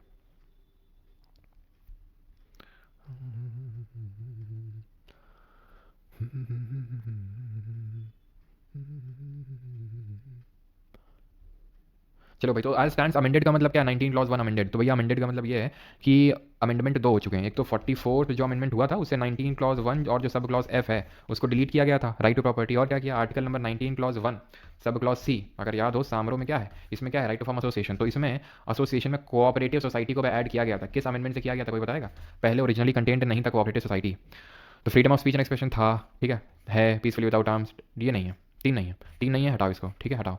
टू मूव फ्रीली ये भी है through the territory of India, और विदेश जाना लेकिन आर्टिकल नंबर 21 में है, तो 1 to 4, ठीक है। इसको ऐड किया गया था 97वें अमेंडमेंट से, 97 नंबर जो संविधान संशोधन हुआ था 2011 में उससे। The issue with section 377 of the IPC is violative of article 21 and 14 of the part article 21, 14 and 15 of the constitution of India was decided by which of the following case. Section 370 IPC का Indian penal code, ठीक है, जो कि अब इसके जगह पे आपका भारतीय न्याय संहिता आ चुका है, तो ठीक है भारतीय दंड संहिता आ चुका है, तो वो तो आपका जा चुका है इंडियन पीनल कोड, लेकिन पहले तो एग्जिस्ट करता था। उसमें जो सेक्शन 370 था, ये वाला सेक्शन, ये बोलता था कि कोई जैसे मेल आपस में, फीमेल आपस में प्यार नहीं कर सकते हैं, शादी नहीं कर सकते हैं, फालतू हरकतें नहीं कर सकते हैं, नहीं तो उनको सजा मिलेगी, ठीक है। तो उसके बाद जो है ये बात उठी, और अभी रिसेंट में जो है कोर्ट ने बोला भैया ये सब फर्जी चीज़ें हैं, जिसको जो मना है वो करेगा, क्योंकि ये सब freedom of life, right to equality और डिस्क्रिमिनेशन नहीं हो सकता है, मतलब 21, 14 और 15 का वॉलेशन है ये चीज़ जो आपने लिमिटेशन लगा के रखी है, तो खबरदार अगर उनको रोका तो श्रेया सिंघल वर्सेस जो यूनियन ऑफ इंडिया केस हुआ था ना, it deals with the 66 of the income tax act, income tax बोलो इन्फॉर्मेशन जो आईटी एक्ट है, ठीक है, आईटी एक्ट है ना सेक्शन 66, तो उससे डील करता है, और ये है आपका राइट टू इंटरनेट से संबंधित। किससे संबंधित है ये? राइट टू इंटरनेट से संबंधित है, ध्यान रखना। विशाखा जो गाइडलाइंस है ये वेमेन को लेकर आई थी भैया, कि वेमेन हरासमेंट नहीं होनी चाहिए एट वर्क प्लेस जहाँ पे वेमेन काम करती हैं, क्योंकि भेड़िया हर जगह है। Shayara Bano versus union of India, Naz foundation versus government of NCT, तो नाज फाउंडेशन वाला आंसर होगा यहाँ पे ऑप्शन नंबर डी, समझे कि नहीं? 13 जल्दी बताओ। जब यार इसी के लिए कौन सा पीवाईक्यू करेंगे, कोई सा भी कर लो लेकिन अच्छे से कर लो, है ना। चलो, और ये एक ध्यान रखना, इसमें एक और केस हुआ था, नाज फाउंडेशन तो हुआ था, एक नवतेज सिंह जौहर केस हुआ था। अगर कभी पूछ ले, इसी सेक्शन 377 से डील करता है, लेकिन शायद ही पूछे, शायद ही पूछे, बहुत कम चांसेस हैं, ठीक है। और भैया ये मत समझना कि सीडीएस वाले कर रहे हैं, एसएससी वाले हैं, चलो तब तक इंस्टाग्राम चला लेते हैं, फिर आते हैं जब हो जाएगा भैया, ये मतलब ठीक है कुछ सीखोगे यहाँ पे, ऐसा कुछ नहीं कि हेबियस कॉर्पस यहाँ कुछ और सीन चल रहा है, ठीक है। ये जो पढ़े हुए क्या एसएससी में क्वेश्चन नहीं आ सकता है, अभी मैं तो मेंस के लिए पढ़ाऊंगा सीजीएल के लिए, तो इन्हीं में से क्वेश्चन छांट के लूँगा मैं, सीडीएस सीए पे जो अच्छे लेवल के होते हैं। सर रिलेशनशिप में आए कि नहीं प्लीज़ रिप्लाई, बहुत डिप्रेशन में हूँ सर। अच्छा, रिलेशनशिप में आए कि नहीं भाई ज़रूरी नहीं है, ठीक है। अगर तुम्हें लगता है कि it is not your cup of T, क्योंकि कई लोगों का होता है रिलेशनशिप ये सब, देखो भाई मेरा तो कुछ एक्सपीरियंस है नहीं, तो उस वजह से बता रहा हूँ, कई लोगों का होता है कि भाई नहीं झेल पाते हैं सारी चीज़ें, तो भाई मत झेलो अभी, पढ़ लो, है ना। क्योंकि फिर मतलब एडवाइस तो यही है कि मत इन सब में पढ़ो, ज़्यादा सही, बाकी अपना देख लो, क्योंकि हम लव गुरु मतलब इस तरह का तो कुछ नहीं है, ठीक है। तो हम शायद उतनी अच्छी एडवाइस में ना दे सकें, लेकिन मेरे हिसाब से मानो इन सब चीज़ों में नहीं, अभी पढ़ाई पर फोकस कर लो, है ना। You may have the body of, इसका मतलब क्या होता है, वी कमांड, ठीक है। इसका मतलब क्या होता है, सेश्योरी का मतलब to be certified of, to be certified of, इसका मतलब होता है बाई वॉट अथॉरिटी ऑफ, या फिर बाई वारंट, ठीक है। बाई वॉट अथॉरिटी ऑफ, किस अथॉरिटी, किसने अथॉरिटी दी आपको यहाँ पर बैठे हैं। जब आप कोई पब्लिक ऑफिस को कोई इनएलिजिबल बंदा होल्ड करता है जिसके लिए क्वालिफाइड नहीं है, higher court, lower court, superior court, inferior court को बोलता है कि तुम अपने जुरिस्डिक्शन से बाहर निकल कैसे गए हैं, ऑर्डर को क्वैश करता है और अपने अंडर में केस लेता है। मैंडेमस में जब कोई गवर्नमेंट सर्वेंट मैंडेटरी काम नहीं कर रहा है, जो जरूरी काम वो नहीं कर रहा है। अगला क्वेश्चन ये रहा आपके सामने 14, अटेम्प्ट करिए इसको जल्दी से, जल्दी से रन करिए। 14 को मैं टाइम दे दूँगा, 14, 15, 16 जिसने नहीं किया जल्दी से रन करें।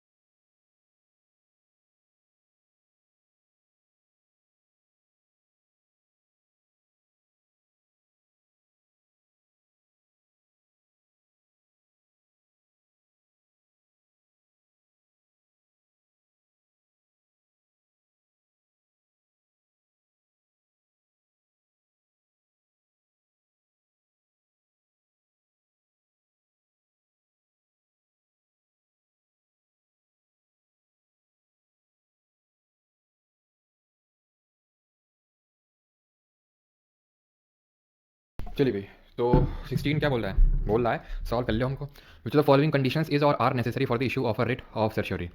There should be a tribunal or an officer having legal authority to determine the question affecting the rights of subject and having a duty to execute.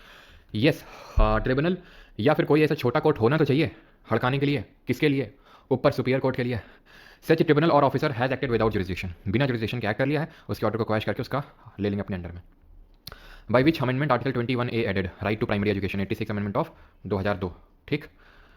Under article 21 correct पूछा है, 21A of the constitution of India state shall provide free and compulsory education to all children up to age of 11। हाँ गलत गलत गलत गलत, क्यों 11 की जगह क्या होगा, 14 होगा यहाँ पे। Every religious denomination has got absolute power है, क्यों भैया घर की खेती चल रही है यहाँ पे, एब्सोल्यूट पावर, हर चीज़ में रीजनेबल रिस्ट्रिक्शन लगा हुआ है, हर चीज़ में स्टार मार्क लगा हुआ है, और कुछ वहाँ पे नीचे तुम्हें पढ़ लेना कि क्या स्टार मार्क लगा के लिख रखे हैं, क्या रिस्ट्रिक्शन लगे। और यही चीज़ किसने बोली थी जरा बताओ, कि every right in the Indian constitution is followed by any some kind of reasonable restriction, किसने बोला था बताओ, ये भी मैंने बताया था। Only religious and linguistic minorities of fine mention in article 30, yes सिर्फ रिलीजियस और लिंग्विस्टिक, लेकिन पूरा पढ़ लेते हैं। In article 30 of the constitution of India in reference to the right to establish educational institution of their choice, article 30 में क्या है कि आप एजुकेशनल इंस्टीट्यूशन अपनी चॉइस का बना सकते हैं। दूसरा क्लॉज क्या बोलता है इसका, कि अगर मान लो हड़पी किसने, स्टेट ने, इनकी प्रॉपर्टी हो, तो प्रॉपर मुआवजा देना पड़ेगा। और parliament can not empower even by law any court other than supreme court to issue the writ. भैया सुप्रीम कोर्ट के अलावा अगर किसी को रिट इशू करने का पावर देना है, वैसे तो हाई कोर्ट के पास भी है, सुप्रीम कोर्ट के पास अंडर आर्टिकल 32 जिसको बोलते हैं heart and soul of constitution, किसने बोला था heart and soul of constitution, और आर्टिकल 226 हाई कोर्ट कोई पावर मिली हुई रिट इशू करने की। तो मैंने बताया था पार्लियामेंट किसी और को भी पावर दे सकता है, बिल्कुल सही, सभी लोगों ने लिखा, सोमनाथ लहरी जी ने ये बात बोली थी। पानी पीने गए थे प्रकाश कुमार साहब, हाँ यार पानी पीने गए थे, पानी खत्म हो गया था बोतल में, और पानी के बिना जीवन चलता नहीं है। अकॉर्डिंग टू अंबेडकर जी को वही क्वेश्चन पूछ लिया, क्या आंसर हो जाएगा, 32 हो जाएगा, ठीक है। चलो, under part 3 of the constitution of India individuals can enforce rights guaranteed by this part when they are violated by the action of a government authority, okay. Under part 3 of the constitution of India individuals can enforce right guaranteed by this part when they are violated by not only the action of the government action but also by its inaction, yes। पहले वाला तो तुमको समझ में आ गया होगा, दूसरे वाला तुमको समझ रहा होगा, ये नहीं समझ में आ रहा होगा ना, कि बाई इट्स इनएक्शन। ये स्टेटमेंट ये बोल रहा है कि तुम कोर्ट जा सकते हो अगर गवर्नमेंट ने तुम्हारे मौलिक अधिकारों का हनन कर दिया, कुछ ऐसा कर दिया जिससे तुम्हारे मौलिक अधिकार का हनन हो गया, उसने कुछ ऐसा कर दिया जिससे तुम्हारे मौलिक अधिकार का हनन हो गया, जैसे कि उसने किसी को टाइटल दे दिया, तो तुम्हारे मौलिक अधिकार का हनन हो गया। इन एक्शन से क्या हनन हो सकता है, इन एक्शन यानी कि तुम्हारे लिए अगर कुछ नहीं किया, मान लो कि जो टैक्स का पैसा है वो एक धर्म के प्रचार के लिए लगा रहा है और तुम्हारे धर्म के प्रचार के लिए नहीं लगा रहा है, नहीं लगा रहा है मतलब एक्ट नहीं कर रहा है, एक्ट नहीं कर रहा है, एक्शन नहीं कर रहा है, इन एक्शन है उस केस में, तो भी तो तुम जा सकते हो। अगर कुछ कर रहा है जिससे तुम्हारा वायलेशन हो रहा है तो भी जा सकते हो, नहीं कुछ कर रहा है उससे तुम्हारा वायलेशन हो रहा है, बस तुम्हारा फंडामेंटल राइट का वायलेशन होना चाहिए, तो तुम बस जा सकते हो कोर्ट। दिमाग नहीं लगाना चाहता, किसी को डाउट तो नहीं है ना इसमें कि भाई कुछ एक्ट कर रहा है, कुछ नहीं भी अगर एक्ट कर रहा है ना, फंडामेंटल राइट को नहीं, अगर उससे वायलेशन हो रहा है तो भी आप कोर्ट जा सकते हैं। जैसे फॉर एग्जाम्पल 30 अभी देख रहे थे, आर्टिकल 30 है ना, तो मैंने आपको बताया था कि भाई उसमें आपको ये देना होता है, मुआवजा देना होता है प्रॉपर्टी अगर हड़प ली तो माइनॉरिटी के लिए, तो अगर मुआवजा नहीं दे रहा है तो मतलब एक्ट नहीं कर रहा है, इनएक्शन कर रहा है, तो भी आ सकता है। Who among the following filed the writ petition that led to the famous verdict of Supreme Court of India recognizing right to privacy as a fundamental right? Right to privacy, ये किस case से आया था, तो ये आया था, ध्यान रखना राइट टू प्राइवेसी किसमें है, आर्टिकल नंबर 21 में, तो ये नोट कर लेंगे, जस्टिस के.एस. पुट्टा स्वामी केस, ठीक है, जस्टिस के.एस. पुट्टा स्वामी केस, ये ध्यान रखेंगे आप। 21 विच of the following provide for the complete equality of main and women in India, complete equality के बारे में बात करता है ये, मेन और वुमेन की, तो भैया आर्टिकल 14, 15 फिफ्थ शेड्यूल का क्या लेना देना भैया, फिफ्थ शेड्यूल का तो लेना देना है शेड्यूल्ड एरियाज से, उनके एडमिनिस्ट्रेशन से, इंडियन इंडिपेंडेंस एक्ट आर्टिकल 20 में तो वो 3 क्लॉजेज हैं आपके, no ex post facto law, no double jeopardy, no self incrimination, 14 और 15 होगा, क्या समझे। जो एक्स्ट्रा इन्फॉर्मेशन आप अभी बता रहे हैं वो पीडीएफ में रहेगा कि नहीं राजीव मिश्रा? राजीव जी अगर आप बोलें तो जैसा आप कहें बताइए, क्या ख्वाहिश है आपकी? Not a writ mandamus habeas corpus certiorari severability, ये तो पहली बार सुनना है। Severability 23 not a part of the fundamental right, इनमें से कौन सा नहीं है? गौतमी शर्मा जी एक बार आखिरी में आप मुझे इस चीज़ को लेकर रिकॉल कर सकते हैं, जब हमारे क्वेश्चन हो जाएंगे तो प्लीज़ मुझे रिकॉल करवा दीजिएगा, ठीक है? क्लियर? चलो अगला क्वेश्चन देखते हैं। अगला क्वेश्चन है आपका and that is not part of fundamental right, ये भी है, ये भी है।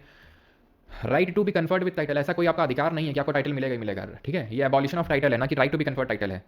राइट अगेंस्ट अनटचेबिलिटी, तो ये क्या है? नेगेटिव राइट हो जाएगा आपका, ठीक है? नेगेटिव भी हो सकता है, पॉजिटिव भी हो सकता है, क्या समझे? ठीक है, चलो सर ऑलगा टेलिस, हाँ चलो बता देता हूँ। ऑलगा टेलिस 21 से संबंधित है, रुक जाओ अभी, ठीक है? ये एटलीस्ट ये वाले खत्म करवाता हूँ, ये सीडीएस वाले क्वेश्चन बाकी उसके बाद बता दूँगा, ठीक है? तो ये किसमें 17 में, ये 30 में, ये 21A में 86 अमेंडमेंट से ऐड किया गया था इसको, ठीक है? अबॉलिशन ऑफ टाइटल है ना कि right to be conferred with, ऐसा नहीं टाइटल देखा, हाँ टाइटल देखे थे फंडामेंटल राइट में वो 18 था, ऐसा नहीं करना बच्चों वाले करते हैं, ठीक है? Is a non justiciable right, non justiciable right, डीपीएसपीओ को नॉन जस्टिसिएबल राइट बोलते हैं। कल पढ़ेंगे कल की क्लास में, आ जाना सुबह सुबह 10 बजे नहा दो के मस्त एकदम, ठीक है? तो right to adequate livelihood, right against exploitation, ये तो भैया जस्टिसिएबल है। जस्टिसिएबल का मतलब आप कोर्ट जा सकते हो कि नहीं जा सकते हो, ठीक है? राइट एक्यूज के पास भी राइट है आर्टिकल 20 के तहत, राइट टू लाइफ पर्सनली में 21 बिल्कुल सही, राइट टू एडिक्वेट लाइवलीहुड, ये डीपीएसपी है और ये डीपीएसपी नॉन जस्टिसेबल राइट होते हैं, ठीक है? एक और क्वेश्चन कर लो फिर आगे बढ़ते हैं। What is the position of right to property in India, property कहाँ पर है? तो property legal right available to citizen only, yes. एक second, legal right available to any person, fundamental right available to citizen only, fundamental right तो नहीं है और legal right भी है ये, ठीक है? और legal right available to any person, ठीक है? तो ऑप्शन नंबर बी यहाँ पे सही आंसर हो जाएगा। एक और क्वेश्चन है 25, वो भी कर लो कि with which the following statement with regard to article 19 clause 1 of the constitution of India is और करेक्ट, कौन सा सही है? Freedom under this article are not absolute, बिल्कुल सही है। फ्रीडम जो हमारे राइट हैं, कोई भी राइट हो वो एब्सोल्यूट नहीं है, ठीक है? वो क्वालिफाइड है। अभी देखा था आर्टिकल 26 को लेकर भी एक स्टेटमेंट था, तो गलत माने थे कि हमारे एब्सोल्यूट नहीं है, लिमिटलेस नहीं है, उन पर लिमिट लगी हुई है। Reasonable restrictions can be imposed on the exercise of the freedom under this article, yes. 19 clause 2 reasonable restrictions की तो बात करता है, उचित प्रतिबंध की तो बात करता है। अगर जब हम बात करते हैं डिफेमेशन की, हम बात करते हैं पब्लिक ऑर्डर की, हम बात करते हैं डिसेंसी की, हम बात करते हैं मोरालिटी की, हम बहुत बात करते हैं ना। ऑप्शन नंबर सी आंसर होगा, बोथ 1 and 2, थैंक यू, ठीक है? तो कल का ही हम लोगों ने लिखा हुआ था। तो ओल्गा टेलिस वाला केस पूछा था, ओल्गा टेलिस वर्सेस बॉम्बे वाला केस, तो ध्यान रखना है जो ओल्गा टेलिस वर्सेस केस था ये 19 वाले में ऐड कर सकते हो। ओल्गा टेलिस वर्सेस बॉम्बे जो म्यूनिसिपल कॉर्पोरेशन वाला जो ये था 1985 1985 में हुआ था ये 1985 में, और ये आपका बोलता है कि जो राइट टू लाइवलीहुड है, ठीक है? हुआ क्या था कि जो स्लम वगैरह होते हैं ना, स्लम डवेलर्स होते हैं, उनके घर को उजाड़ दिया गया था, ठीक है? कहाँ पे? बॉम्बे की बात है वहाँ पे। तो उसी को केस को लेके है सुप्रीम कोर्ट ने, सॉरी बॉम्बे हाई कोर्ट ने बोला था कि रहने का अधिकार, लाइवलीहुड का जो अधिकार है, ठीक है, वो आपका राइट टू लाइफ के तहत आता है, ठीक है? राइट टू लाइफ के तहत आता है, ठीक है? अब ये ध्यान रखना, यहाँ पे राइट मुझे पता है आपको, ये आएगा right to adequate livelihood, right against exploitation, right of accused, ये सब आपके फंडामेंटल राइट है। But right to adequate livelihood, proper livelihood मिलना चाहिए, ये आपका डीपीएसपी होता है। लेकिन राइट टू लाइवलीहुड अगर हम बात करेंगे तो आर्टिकल 21 के तहत जो है बताया था कि राइट टू लाइफ के तहत आता है, ऐसा बोला था किसने? बॉम्बे की हाईकोर्ट ने। अब हम सवाल लगा लेते हैं कौन से, अब हम सवाल लगा लेते हैं एसएससी वाले, है ना? तो अब लगा लो एसएससी के सवाल, तुम लोग लो, तुम्हारे दिल को तसल्ली मिल जाएगी।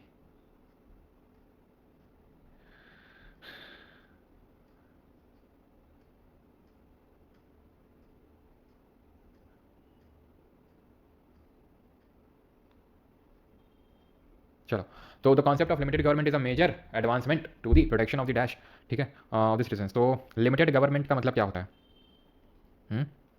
गवर्नमेंट की पावर पे रिस्ट्रिक्शंस इसको बोलते हैं।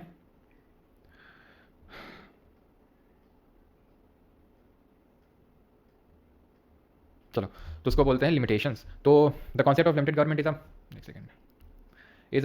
Major advancement to protect the dash of the citizen of the ruling government. तो भैया fundamental right of the citizen from the ruling government, इसी चीज़ को बोलते हैं constitutionalism.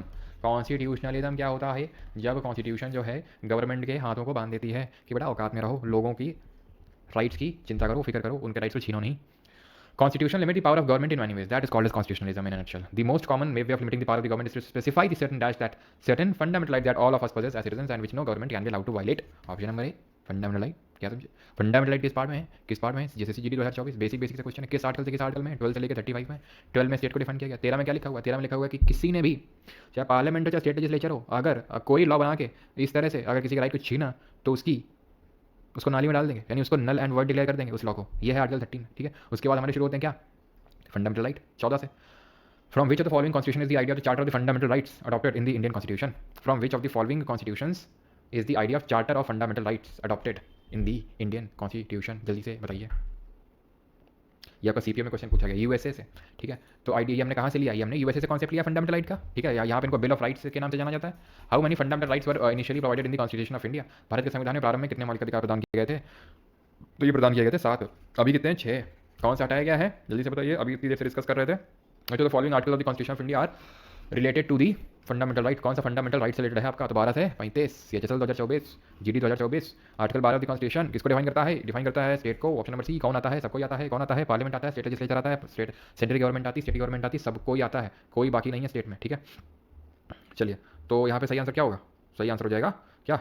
Right to equality is mention under the right to equality. तो right to equality का मतलब होता है 14 से लेकर 18 के तक। राइट टू इक्वालिटी का मतलब होता है 14 से लेकर 18 तक, 14 से लेकर 18 तक, ठीक है। 14 में है right to equality and equal protection of law, 15 में है ये डिस्क्रिमिनेशन वाला दिया हुआ है, 16 में क्या है जो पब्लिक एम्प्लॉयमेंट में डिस्क्रिमिनेशन होना चाहिए, इक्वालिटी होनी चाहिए। अरे नारायण भाई फोटो देख लियो, वायरल कर देंगे, कर दो, बार बार वही स्पैम करे पढ़ लो, यहाँ पे पढ़ने आए हुए हैं, फोटो वायरल कर देंगे, कर दो, किसी ने मना किया क्या?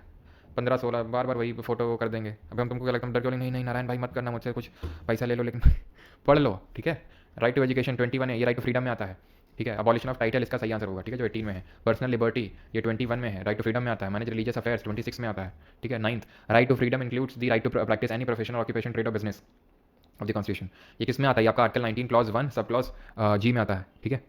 अगला question, Bhavna Saini 15-19-21 why called golden triangle. Bhavna ji आप बता सकते हैं किसने बोला गोल्डन ट्रायंगल? ना तो मैंने कभी ऐसा एग्जाम में क्वेश्चन देखा है, ना तो मतलब बुक में कहीं पे ऐसा देखा है। क्या आप बता सकते हैं कहाँ पर आपने पढ़ा? आपने पढ़ा है तो कहीं तो आपने पढ़ा होगा, तो प्लीज़ बता दीजिए। तो थोड़ा समय, क्योंकि कई बार ऐसा होता है ना कि मतलब कहीं पे भी लिख देते हैं, कुछ भी लिख देते हैं, ठीक है। तो कुछ भी हमें याद नहीं करना था। जैसे कि मैंने आपको बताया जो फंडामेंटल राइट है उसको हॉल मार्क ऑफ डेमोक्रेसी बोलते हैं, तो वो इसलिए मैंने बताया कि भैया एनसीईआरटी में सीधा लाइन लिखी हुई है, उठा के पूछ लेता है, वो पूछा भी था, ठीक है। तो इसलिए मैं आपसे पूछ रहा हूँ कि ऐसे रैंडम में कहीं से कुछ भी नहीं उठा लेना है, मैं बहुत ही सेलेक्टिवली आपको चीज़ें बताता हूँ, ठीक है। तो आपको अगर मैंने बोला कि भैया कोई बुक नहीं पढ़नी तो मतलब नहीं पढ़नी है, वो सारा काम मैं आपके लिए कर रहा हूँ कि कहाँ से क्या चीज़ वैसे से पूछ रहा है, कहाँ से नहीं पूछ रहा है, वो सारी चीज़ें, ठीक है। तो since complete equality is impossible है, dash of the Indian constitution deals with the right to equality and equal protection of laws subject to appropriate qualification, equal protection subject to appropriate classification, ठीक है। तो right to equality आपका option number D.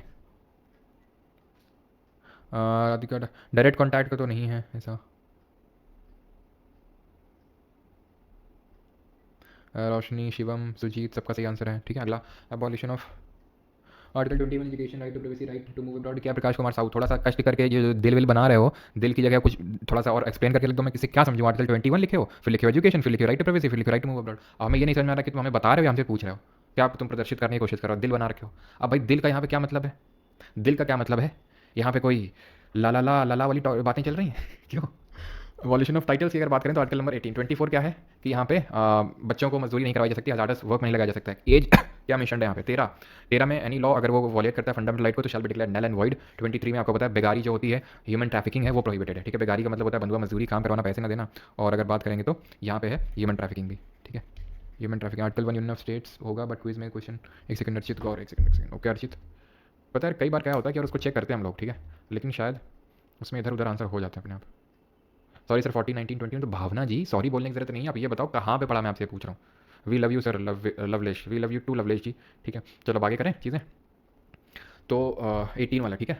और 12 article 14 and 18 of the Indian constitution mentions provisions related to which of the following right. तो ये क्या मैं right to equality कितने राइट है पूछ लेते, कभी कभी तो सीधा ही पूछ लेते, तो 5 राइट है। Which freedom is protected by the article 19 D. Actual में यहाँ पे मेंशन करना चाहिए 19 क्लॉज 1 सब क्लॉज डी। तो डी में कौन सा है? सामरो माँ मैं एम right to move freely throughout the territory of India. Article 19 clause 1 clause B of the constitution. अभी काम आ रहा है सामरो है, शाम को आज इस शाम को शामरो काम आ रहा है कि नहीं आ रहा है? बताओ जल्दी से। अगर सामरो नहीं आते तो क्या लिखा हुआ है 19 हो छोड़ जाते अभी हैं। 9 क्या है ये? ए से assemble peacefully other terms. Option number A, which clause of article 19 of the constitution guarantees the right to move freely through the territory of India. नहीं बताओ सामरो काम आ रहा है कि नहीं आ रहा है अभी इस शाम को? एग्जाम में भी काम आएगा, थर्ड शिफ्ट में सामरो, ठीक है। Right to move freely D कहाँ भैया? ये हो भैया, ठीक है। ये लो अगला 16, no person shall be prosecuted and punish for the same offence more than once. एक बार एक क्राइम के लिए एक ही बार सजा मिलेगी। 20 क्लॉज 2 आ रहे हैं, क्लॉज याद कि नहीं आ रहे हैं अभी, ठीक है। Right to move freedom of speech and expression किसमें? 32 में तो राइट टू कॉन्स्टिट्यूशनल रेमेडीज है, संवैधानिक उपचारों का अधिकार, उपचार करवा लो इसमें। 20 क्या है? 3 क्लॉज। 30 क्या है? 30 है जो माइनॉरिटी है रिलीजियस और लिंग्विस्टिक वाली, उनको क्या मिला हुआ है? एजुकेशन इंस्टीट्यूशन सेटअप कर लो, अपने बच्चे को पढ़ा लो लोग अपने मदर लैंग्वेज में, ठीक है। जो करना है कर लो। आर्टिकल नंबर 19 इसका सही आंसर होगा right to freedom of speech and expression. Saloni, Radhika, Mishti, Priyanka, Arpita भैया क्या लड़कियां ये आंसर दे रही हैं? आरती भाई लड़का भी तो दिख जाए कोई। संगीता क्या चल रहा? चिराग, चलो एक लड़के नाम दिखा चिराग। आशीष सैनी, दिशा मंडल, मुस्कान, अच्छा सबका मतलब क्या ये चल रहा है? लड़के और आंसर नहीं दे रहे हैं क्या सर? आर्टिकल 77 में क्या होता है सर? इसका मतलब हमारा टीचर वैसे क्या बेटा प्रकाश, एक काम करो तुम अभी क्लास खत्म होने के बाद एक सर्च करना यूट्यूब पे meditation, 10 minute meditation, 15 minute meditation, आराम से कोने पे जाके थोड़ा अपने साथ समय व्यतीत करो, जानो खुद को कैसे क्या चीज़ें अंदर चल रही हैं, ठीक है बेटा, वो आर्टिकल पहली बात तो जो तुम सोच रहे हो ना जिस डायरेक्शन में थोड़ा सा कि सर थोड़ा तफरी लेते हैं और मजा आएगा, कमेंट पढ़ेंगे, बेटा उस आर्टिकल 30-70 से वो नहीं होता है। वो हम वो बताए थे, सेक्शन बताए थे वो, है ना, वो जो नवतेज सिंह जौहर और वाला जो केस हुआ था, है ना, सेक्शन था वो। ठीक वो as of 2022 which of the following is not a part of article 19 of the constitution. तो not a part of the constitution, right to property नहीं है एज ऑफ 22, एज ऑफ 22 का मतलब 1978 के बाद से ही नहीं है। ये किसमें पीसफुली विदाउट आर्म्स असेंबल कर सकते हैं? ये आपका 19 क्लॉज 1 सब क्लॉज बी। ठीक है, ये किसमें थॉटी टेरिटरी मूव कर सकते हैं? 19 क्लॉज 1 क्लॉज बी। एसोसिएशन बनाते थे 19 क्लॉज 1 क्लॉज सी। अगला, which of the following of the constitution mentions that the no person accused of any offence shall be compelled to be a witness. खुद के खिलाफ witness नहीं बना सकता है। Which clause of article 20 incorporate the doctrine of double jeopardy. तो कौन सा क्लॉज है? सीधा क्लॉज पूछ रहा है उठा के, क्योंकि क्लॉज नंबर बताओ तुम। ठीक है, तो दूसरा क्लॉज दूसरे के दो, डबल का मतलब दो दो, ठीक है, तो दो ऐसे याद कर सकते हो। क्लियर? ठीक है। अगला वाला देख लो, आर्टिकल 20, देख लो बार बार वही आर्टिकल 20 राइट ऑफ एक्यूज, यानी कि अपराधों के लिए दोष सिद्धि के संबंध में संरक्षण है। ठीक है, तो abolition of title 18, protection of respect of conviction for offences किसमें है? प्रोटेक्शन इन रिस्पेक्ट, यही तो हो जाएगा आपका। Right to manage religious affairs 26, right to equal opportunity 16, ठीक है। 22, according to Indian constitution right to protection of life and personal liberty is a fundamental right of individual. 21 क्या है? Right to manage religious affairs, no no no no. Freedom of speech, yes no. 20 तो 19 clause 1 है। Protection of language culture of minorities, ये आपका article number 29 है, और ये any section of citizen को मिला हुआ है, यानी कि not necessarily to the minorities, option number D. Right against self incrimination, sir बार बार वही मैं नहीं करवा रहा हूँ, ठीक है। Right to education flows directly from life to life, किसने बोला था, किस केस में बोला गया था? सर इस सर कितने भाई कितने क्वेश्चन हैं अब वो तो हमें भी नहीं पता, जितने भी होंगे सब कर लेंगे, ठीक है, जितने भी हैं वो सारे कर लेंगे अभी, ठीक है, क्योंकि अलग से अगर एमसीक्यूज की क्लास लगाई है तो पढ़ लो, है ना। अगर वैसे होता कि सर टाइम हो रहा है 12 बज गए दोपहर के, है ना, जो हम लोग की बैच क्लास होती है, तो चलो कोई नहीं। चलो अब ये क्वेश्चन का आंसर दे दो।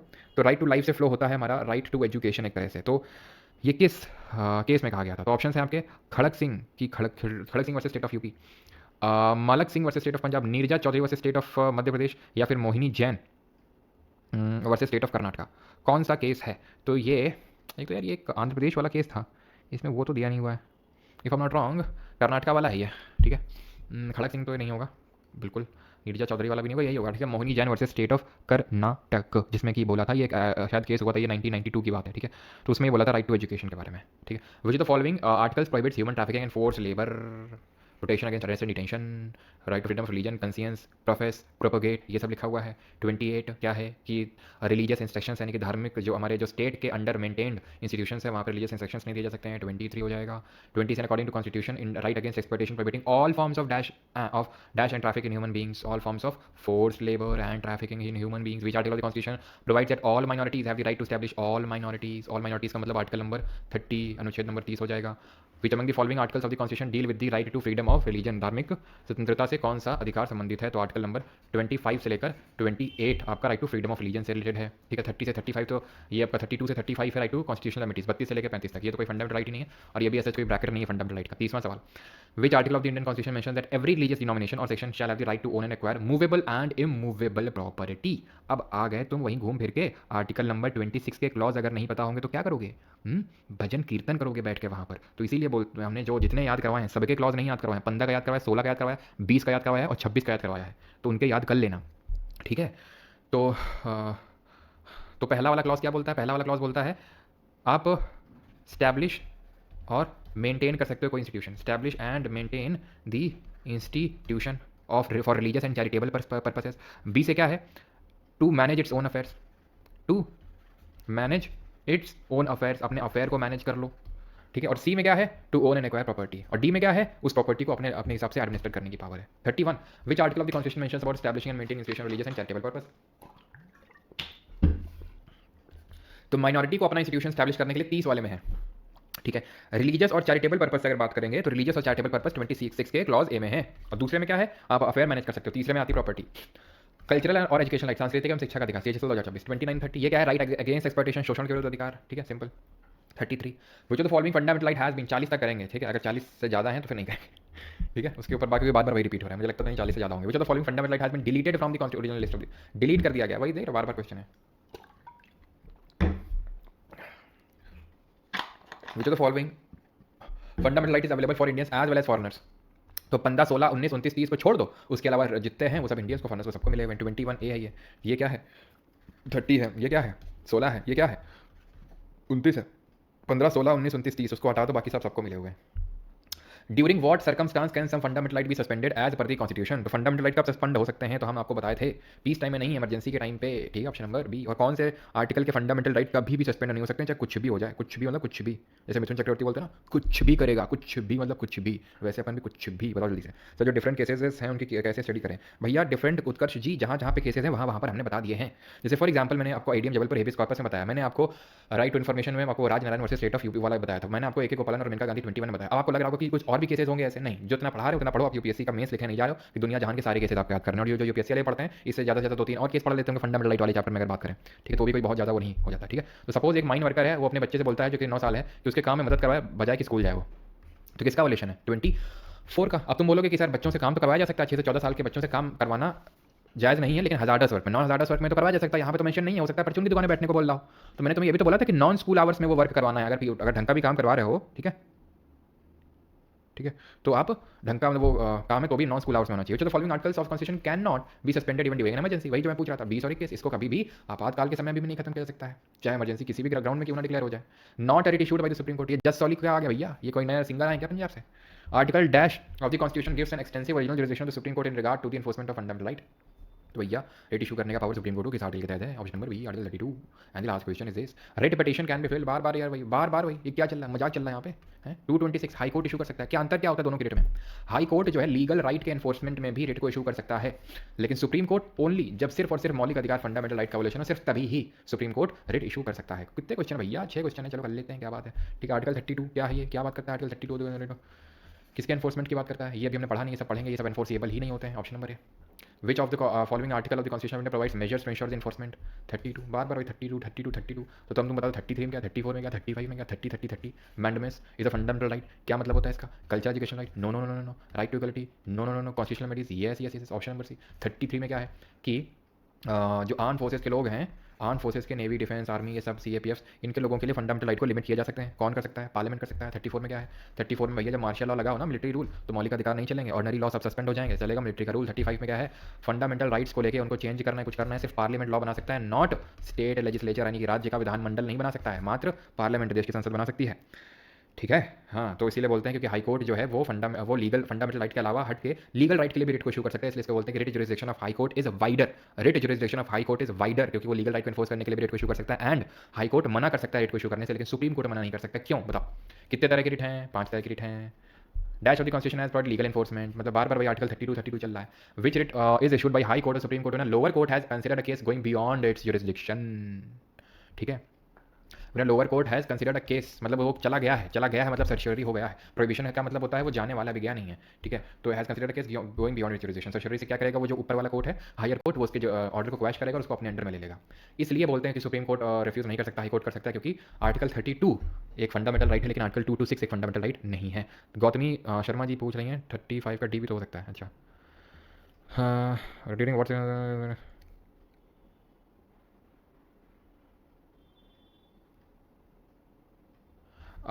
During any emergency during what circumstance some fundamental right can be suspended, some fundamental right suspended. तो फंडामेंटल राइट सस्पेंड हो सकते हैं आपके इमरजेंसी के टाइम पे, any emergency whether national local, yes, ठीक है। जरूरी नहीं कि एक्सटर्नल इमरजेंसी हो, अगर वो आर्म रेलनी ग्राउंड में भी लगी तो भी सस्पेंड हो सकती है। ऑप्शन नंबर डी इसका आंसर होगा, मैंने देखा नहीं ढंग से, ऑप्शन नंबर डी भी हो सकता है आंसर, मतलब ऑप्शन नंबर डी ही होगा आंसर, ठीक है। जो ऑप्शन नंबर डी है 35 क्वेश्चन में वही होगा इसका आंसर, किसी भी तरह की इमरजेंसी में सस्पेंड। अब एक्चुअल में है क्या, मैंने ढंग से इसलिए भी इसको नहीं करवाया क्योंकि अभी इमरजेंसी में पढ़ाया नहीं, जब वो टॉपिक आया भी तो मैंने बताया था जब इमरजेंसी आएगा तो वहाँ पर मैं आपको बताऊंगा कैसी क्या चीज़ें होती हैं। 2 ग्राउंड में 2-3 ग्राउंड में इमरजेंसी लगती हैं, और कुछ इमरजेंसी किसी ग्राउंड में सस्पेंड होती है, किसी में नहीं होती, तो वो सारी चीज़ें वहाँ देखेंगे, ठीक है। Thank you. हाँ दिव्यांशु जी, अभी ठीक है, ठीक, मिलते हैं कल DPSP और फंडामेंटल ड्यूटी वाली क्लास में। राधिका सिंह, शिवांग, बिल्कुल सबका सही है।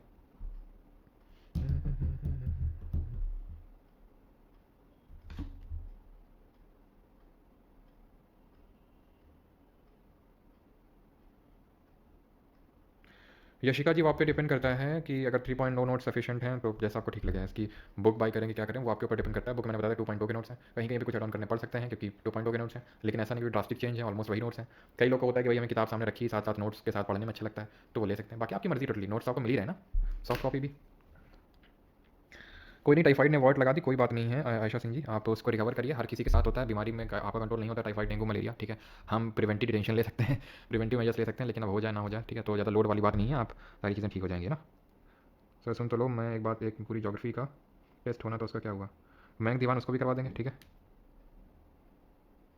टाइम टेबल फॉर ऑल जी के साथ, क्या टाइम टेबल की नीड है। ज्योग्राफी हो गया, पॉलिटी चल रहा है, इसके बाद साइंस के 2 सब्जेक्ट करेंगे, ठीक है, मेनली मेनली बायो और केमिस्ट्री करेंगे, उसके बाद हिस्ट्री उठाएंगे, उसके बाद हो सकता है तो साइंस का फिजिक्स करेंगे या तो इकोनॉमिक्स करेंगे, ये ऑर्डर है आपका, समझे। पॉलिटी के बाद बायो, बायो के बाद केमिस्ट्री, केमिस्ट्री के बाद हिस्ट्री, हिस्ट्री के बाद या तो इकोनॉमिक्स होगा या तो फिजिक्स होगा, और आखिरी में सबसे स्ट्रैटेजी के होगा, ठीक है। क्या रुचि ये बताना है। दीपक सिंह अपडेटेड यार, वो तभी आप मान के चलो ना, अपडेटेड वाली जैसे जब पूरा बैच कंप्लीट हो जाएगा तभी आएगा वो, तो फिर अपडेटेड वाला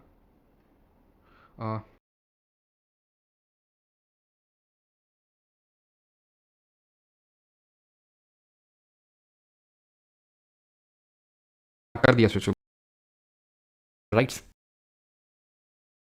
कर दिया शुभम, ठीक है। और चौथा NAM,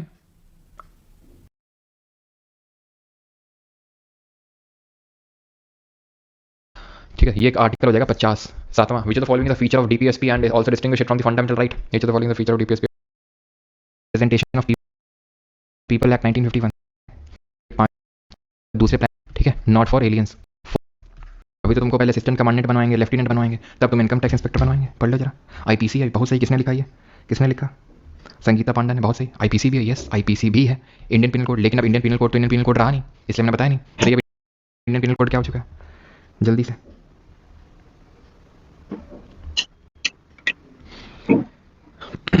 चलिए भाई, तो which of the following statement with regard to the directive principle of state policy is not correct, they are not enforceable in the court of law, yes they can override all the fundamental right, ऐसा बोला गया था, ठीक है। अच्छा ये तो गलत है, अभी मैंने बताया था कि जो हमारे DPSP और फंडामेंटल राइट हैं, दे हमारा जो कॉन्स्टिट्यूशन है, it is found on the bed rock of balance between the fundamental right and DPSP। ऐसा किस केस में सुप्रीम कोर्ट ने बोला था, जल्दी से बताइए। They can be related to जो social and economic justice, yes. Political justice, fundamental right, they can be related to giving free legal aid to the poor, कौन सा आर्टिकल, जल्दी से बताइए। तो मिनर्वा मिल केस में बोला था बैलेंस वाली चीज़, और ये आर्टिकल कौन सा है, article number 39 clause A. Soren Singh committee recommended the insertion of which of the following into the constitution of India. क्या, डॉक्ट्रिन ऑफ प्लेजर, आहा, प्लेजर का डॉक्ट्रिन, आनंद का सिद्धांत, वाह क्या बात है, काश ऐसा भी सिद्धांत होता, आनंद ही आनंद होता। फंडामेंटल ड्यूटी होगा, 42nd अमेंडमेंट से देन ऐड किया गया था। कब बनी थी कमेटी, 1976 में, किसकी गवर्नमेंट थी, इंदिरा गांधी सरकार थी, ठीक है। Who among the following consider, ये सारी चीज़ें पूछता है, who among the following consider the DPSP as aiming the furthering the goals of social exclusion, किसने बोला था, BN राव, ना BN राव ने तो क्या बोली थी, BN राव ने तो बोला था मॉरल परसेप्ट वाली चीज़, कि भाई these are moral precept. KT Shah ने क्या बोला था, cheque payable at the will of the bank. Granville Austin थे, इनको हर चीज़ में कमेंट्री करने की पता नहीं क्या चुल मची रही थी जल्दी। 44th, the state shall not take steps, the state shall take steps to separate the judiciary from the executive in the public services of the state। वो तुमसे आर्टिकल नहीं पूछ रहा है, तुम पे ज़्यादा तुम्हारे दिमाग पे जोर नहीं डालना चाहता है वो सिर्फ तुमसे पूछ रहा है पार्ट बता दो बस। पार्ट 4 में क्या है, DPSP है, इसी में तो पढ़े थे, किस आर्टिकल में पढ़े थे, ज़रा जल्दी से बता दो। पार्ट 5 हम पढ़ेंगे, 6, 7 ये सब आगे पढ़ेंगे। Article number 50। पाँचवां, part number 4 of the constitution of India, which of the following is not mentioned in the duty of citizen. शायद सीधे से क्वेश्चन है? सीधा लेफ्टिनेंट बनोगे इसके बाद, अभी के अभी लेफ्टिनेंट बनवाएंगे, अभी के अभी सीधे तुम्हारा जो है अपॉइंटमेंट लेटर भिजवाते हैं, जल्दी से करो इसको। Part 4A not mention to render the national service when called. Part 4A का मतलब क्या हो गया, फंडामेंटल ड्यूटी हो गया, और आप बताएंगे क्लॉज, सब क्लॉज लिखेंगे कि ये किस में है। To render the national service when called upon to do so, to defend the country and render the national service when called upon to do so. Defend, D, sub clause D में है ये। To renounce practices derogatory to the dignity of women. Women की जब हम बात करते हैं तो इक्वालिटी, ई से इक्वालिटी, और इसमें और क्या लिखा हुआ है, ब्रदरहुड लिखा हुआ है इसमें। To value and preserve the unitary national culture, कुछ पढ़े थे, कल्चर, हाँ सर पढ़े तो थे, कल्चर बेटा, वो कल्चर मॉन्यूमेंट, वो सब रिच हेरिटेज मॉन्यूमेंट कल्चर था। यूनिटरी नेशनल कुछ कल्चर नहीं था, यूनिटरी नेशनल कल्चर का कुछ नहीं था, तो कोई फंडामेंटल ड्यूटी नहीं है। To develop the spirit of inquiry and reform, humanism, scientific temper, H। 6th, not a part of article 51 of the constitution, कौन सा हिस्सा नहीं है, और आप इसमें ये तो देखेंगे कौन सा हिस्सा नहीं है, प्लस ये भी रिकॉल करो कि ये किस सब क्लॉज में दिया हुआ है। अच्छा सॉरी 51A नहीं, 51 की बात हो रही है। 51 का मतलब है वो DPSP की बात कर रहा है, ना कि फंडामेंटल ड्यूटी की। इंटरनेशनल जो इसकी बात करता है पीस और सिक्योरिटी की, ये है maintain just and honourable relations maintain करके चलने हैं, और इंटरनेशनल डिस्प्यूट और ये इसको एनकरेज करना है। UN पीस कीपिंग फोर्सेस का यूज़ नहीं करना है, क्योंकि वो हमारे हाथ में नहीं है। हम भेज सकते हैं, और इंडिया सबसे ज़्यादा लोगों को, ज़्यादा सेना को भेजता है UN पीस कीपिंग फोर्सेस के जो मिशंस होते हैं, लेकिन एज सच हमारा कंट्रोल नहीं है उस पर। Which of the following statement with respect to the right to have a legal aid is और आर करेक्ट। ये सारे क्वेश्चन आपके आए हुए हैं, मैं आपको बता देता हूँ। ये आपके CDS, CAPF, NDA के क्वेश्चंस हैं, यानी कि UPSC के एग्जाम्स में, डिफरेंट एग्जाम में पूछे गए क्वेश्चंस हैं। BMSSC वाले भी करेंगे, ठीक है सर। नॉट फॉर एलियंस का ये मतलब है क्या वो फ्लैग का डिसरिस्पेक्ट कर सकते हैं, अनलॉफुल एक्टिविटी कर सकते हैं FD, तो उन पर लागू नहीं होती है? यस, उन पर लागू नहीं हो सकती। अब काइंड ऑफ हम उसको टॉलरेट तो नहीं करेंगे, लेकिन हाँ एज सच शिवम बात तुम्हारी सही है, वो हमारी ड्यूटीज़ लागू नहीं होती हैं, बट दैट डजेंट मीन कि हम आँख बंद करके बैठे रहेंगे। ऑब्वियस सी बात है, उनको भी उस चीज़ को लेकर डायरेक्शंस दिए जाएंगे। तो which of the following statement with respect to right to have a legal aid is or correct? Under the constitution of India it is given under the DPSP, yes। 39A है ये। It is the duty of the police to inform the nearest legal aid committee. देखो, एक constitution में ऐसा कहीं नहीं लिखा है, ठीक है, तो article number sorry option number A होगा 1 ओनली। ऐसा कॉन्स्टिट्यूशन में कहीं नहीं लिखा कि पुलिस को तुरंत इन्फॉर्म करना, कहीं पढ़ा हम लोगों ने? फंडामेंटल ड्यूटी किस अमेंडमेंट से ऐड की गई थी? तो हमें पता है 42nd अमेंडमेंट ऑफ 1976, जिसको मिनी कॉन्स्टिट्यूशन बोलते हैं, सरदार स्वयं सिंह कमेटी की रिकमेंडेशंस पे। विच द फॉलोइंग स्टेटमेंट इज और आर करेक्ट? 9th करो और 10th करो जल्दी से।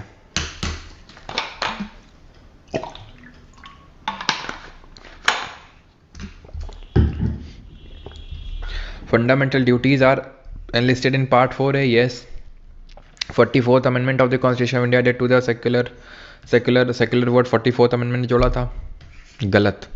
सेकुलर, सोशलिस्ट और इंटेग्रिटी, इनको जोड़ा गया था 42nd अमेंडमेंट से। एक ही बार अमेंडमेंट हुआ प्रीएम्बल और 42nd है, ठीक है। तो आंसर यहाँ पर option number A1 only. Not a fundamental duty enshrined in the constitution. कौन सी फंडामेंटल ड्यूटी मौलिक कर्तव्य नहीं है जो संविधान में नहीं थे? To abide by the constitution, respect its ideals and institutions. कौन सी ड्यूटी है, कौन सी ड्यूटी है? 51A सब क्लॉज A से अबाइड है, एंथम, ठीक है। ये कौन सी? To protect the national animal and national bird. ये तो कोई नहीं बताया भाई, नेशनल बर्ड और नेशनल एनिमल को प्रोटेक्ट करना है। To value and preserve the rich heritage of India's composite culture heritage क्या है? फोर्ट मतलब किला। 51A सब clause F, fort. Public property और वायलेंस वाला तुम बताओ जल्दी से। विच the following is included in the part 51A of the constitution? क्या है भैया पार्ट 51A में? रिट्स किस में है? आर्टिकल 226 है ना, writ jurisdiction of supreme court, writ jurisdiction of high court. इनमें से फंडामेंटल राइट कौन सा है?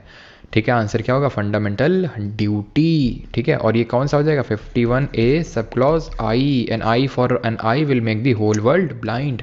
Suspension of fundamental right emergency के टाइम पे होता है, तभी तो बोलते हैं दे आर नॉट सैक्रोसैंक्ट और permanent, they can be amended, they can be suspended. और कौन से 2 राइट होते हैं, कौन से आर्टिकल होते हैं? 2, जो कल भी मैंने आपको बताया थे ऐप वाली क्लास में, कि जिनको सस्पेंड कभी नहीं किया जा सकता है। Who among the following described the DPSP as the novel feature of the Constitution of India? Novel feature किसने बोला था? तो नोवेल फीचर बोला था नेहरू जी ने, नहीं। राजेंद्र प्रसाद जी नहीं, अम्बेडकर जी ने। SN मुखर्जी की रिगार्डिंग बताइए, कॉन्स्टिट्यूएंट असेंबली मैंने आपको क्या बताया था? तो आर्टिकल नंबर क्या 20 और 21 के तहत जो हमारे फंडामेंटल राइट हैं वो कभी सस्पेंड नहीं हो सकते हैं, ठीक। और राजेंद्र प्रसाद तो प्रेसिडेंट थे कॉन्स्टिट्यूएंट असेंबली के। ये चीफ ड्राफ्ट्समैन थे, ठीक है, ये चीफ ड्राफ्ट्समैन थे। 13th 51A को किससे जोड़ा था? अब नहीं बता पाऊंगा मैं, ये क्वेश्चन जो है तुम्हारे लिए होमवर्क के लिए। अगर मैं दोबारा ESC की बटन दबा दूँ ना, सब कुछ चला जाएगा, लेकिन मैं ऐसा करूँगा नहीं, ठीक है। 13th वाला ये काफ़ी टफ क्वेश्चन आप सॉल्व करेंगे। अब इनकम टैक्स इंस्पेक्टर बनवा दें? बताओ भाई, अगर असिस्टेंट कमांडेंट और लेफ्टिनेंट बन चुके हो तो अब इनकम टैक्स इंस्पेक्टर बनवा दें। चीफ ड्राफ्ट्समैन थे, यस। 21 20 शबना खातून सही है। सर ये सब भी लिखना है क्या? मनीष गुप्ता, लिखना है मतलब समझा नहीं। अगर आप बैच में हैं तो PDF आपको मिल जाती है प्राइवेट टेलीग्राम ग्रुप में। ये क्विजेज़ वगैरह आपको अटैच मिल जाती हैं आपके टेलीग्राम सॉरी आपके एप्लीकेशन में ही सब कुछ, तो लिखने की ज़रूरत तो नहीं है ना। फिर जो हाँ, अगर आप नहीं हैं तो आप लिख सकते हैं जो भी आपको कीवर्ड ऐसा लगता है कि हाँ भाई ये कुछ एक्स्ट्रा है। तो CBI ऑफिसर बना दो सर जी, अभी बनाते हैं अभिषेक, अभी बनाते हैं।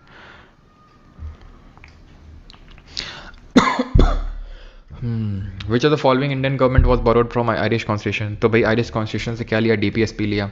फंडामेंटल राइट तो हमने USA से लिया था। कंकरेंट लिस्ट कहाँ से लिया था? अभी मैंने बताया था आपको, जल्दी से बताओ कंकरेंट लिस्ट कहाँ से लिया था? तो कंकरेंट लिस्ट लिया था हम लोगों ने ऑस्ट्रेलिया से, ये US से लिया था। रूल ऑफ लॉ कहाँ से लिया था? ये भी US में ही चलता है। एक्चुअल में ये कॉन्स्टिट्यूशन में नहीं लिखा हुआ है रूल ऑफ लॉ। कौन से केस में रूल ऑफ लॉ की बात कही थी सुप्रीम कोर्ट ने? बताइए, पिछले लेक्चर मैंने आपको बताया था। अगला क्वेश्चन करिए।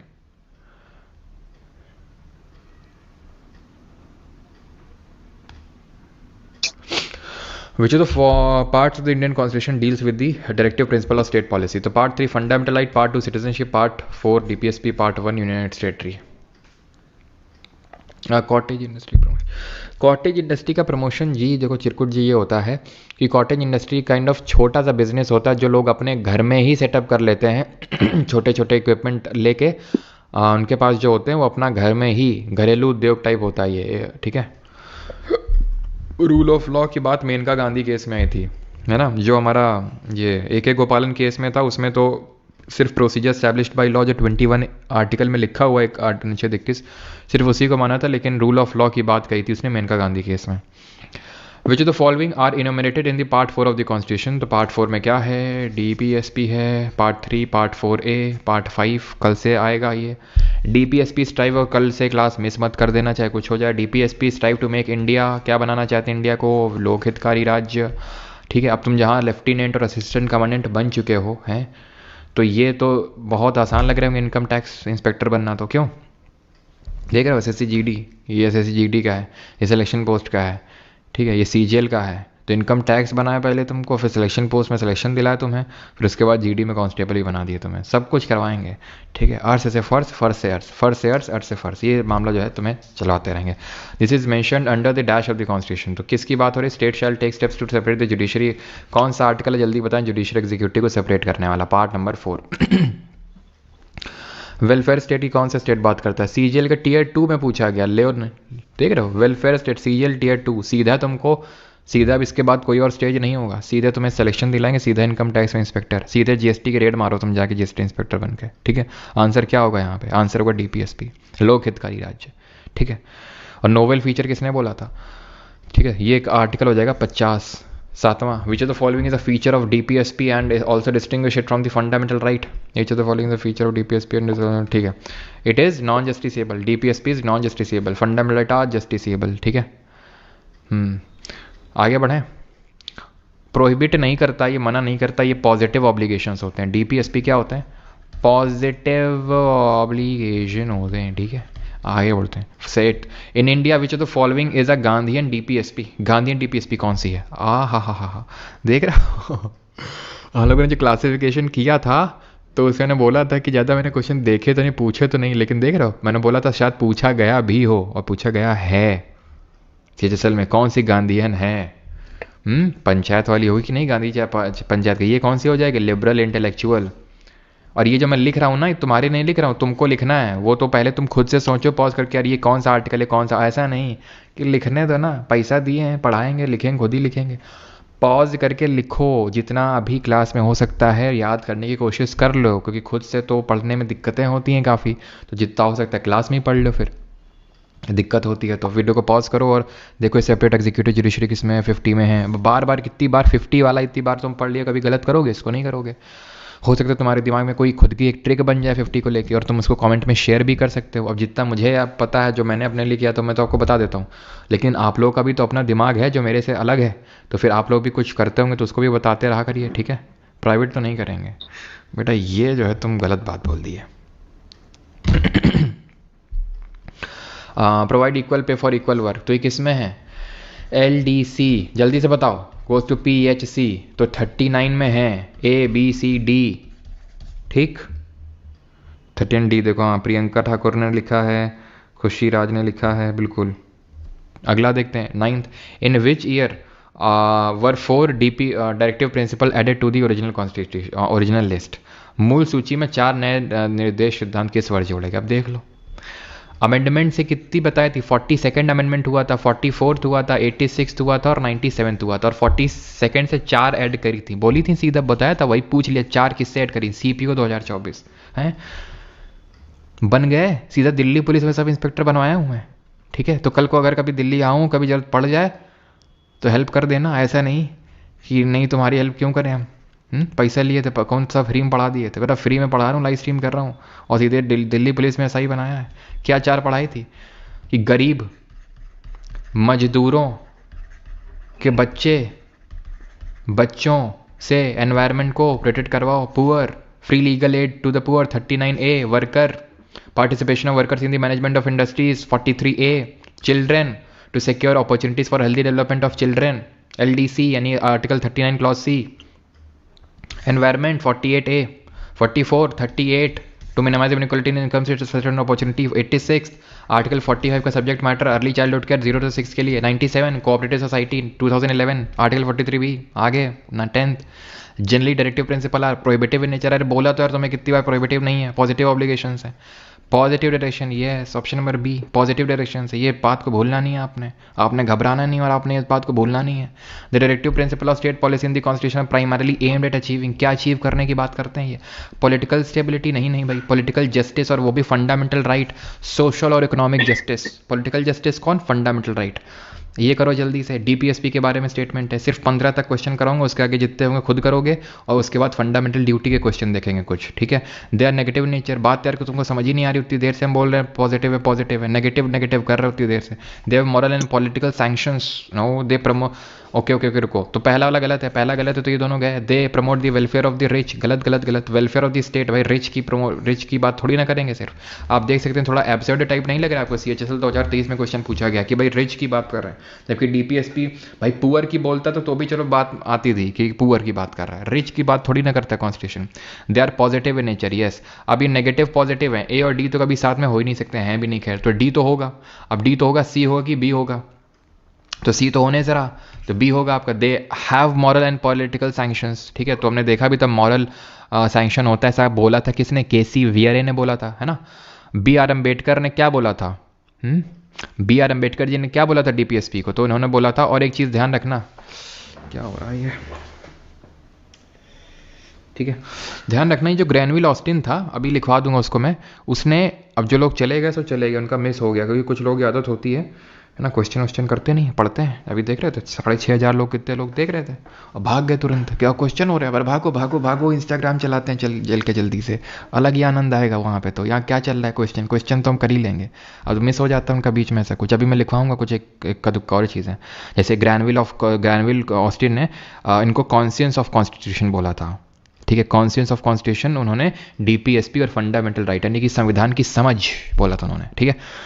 तो ये novel feature. ID card constitution को नहीं, प्रियम्बल को बोला था, किसने बोला था जरा बताओ? सोल ऑफ द स्टेट ना, तो ID कार्ड प्रियम्बल को बोला था किसने? NA पालखीवाला ने। और पॉलिटिकल हॉरोस्कोप किसने बोला था, ये भी बताना जरा।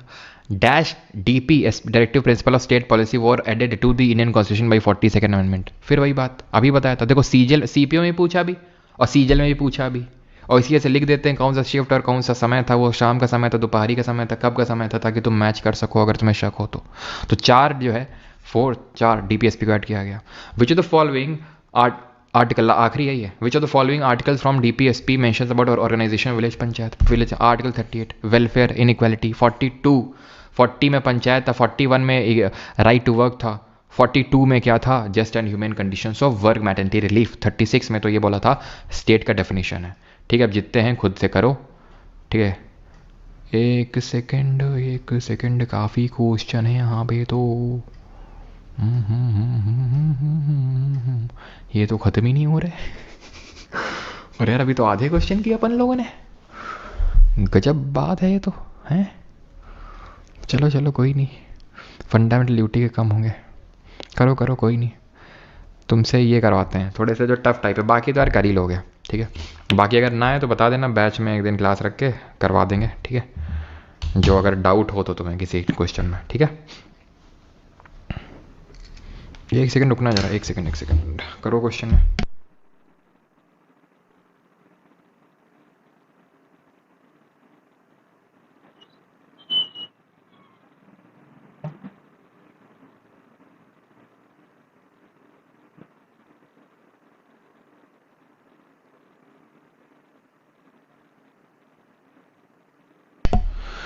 चलो भाई, तो Poshan Abhiyan is a programme to achieve nutritional status of children from 0 to 6 years, early childhood care 0 to 6 की बात हो रही है।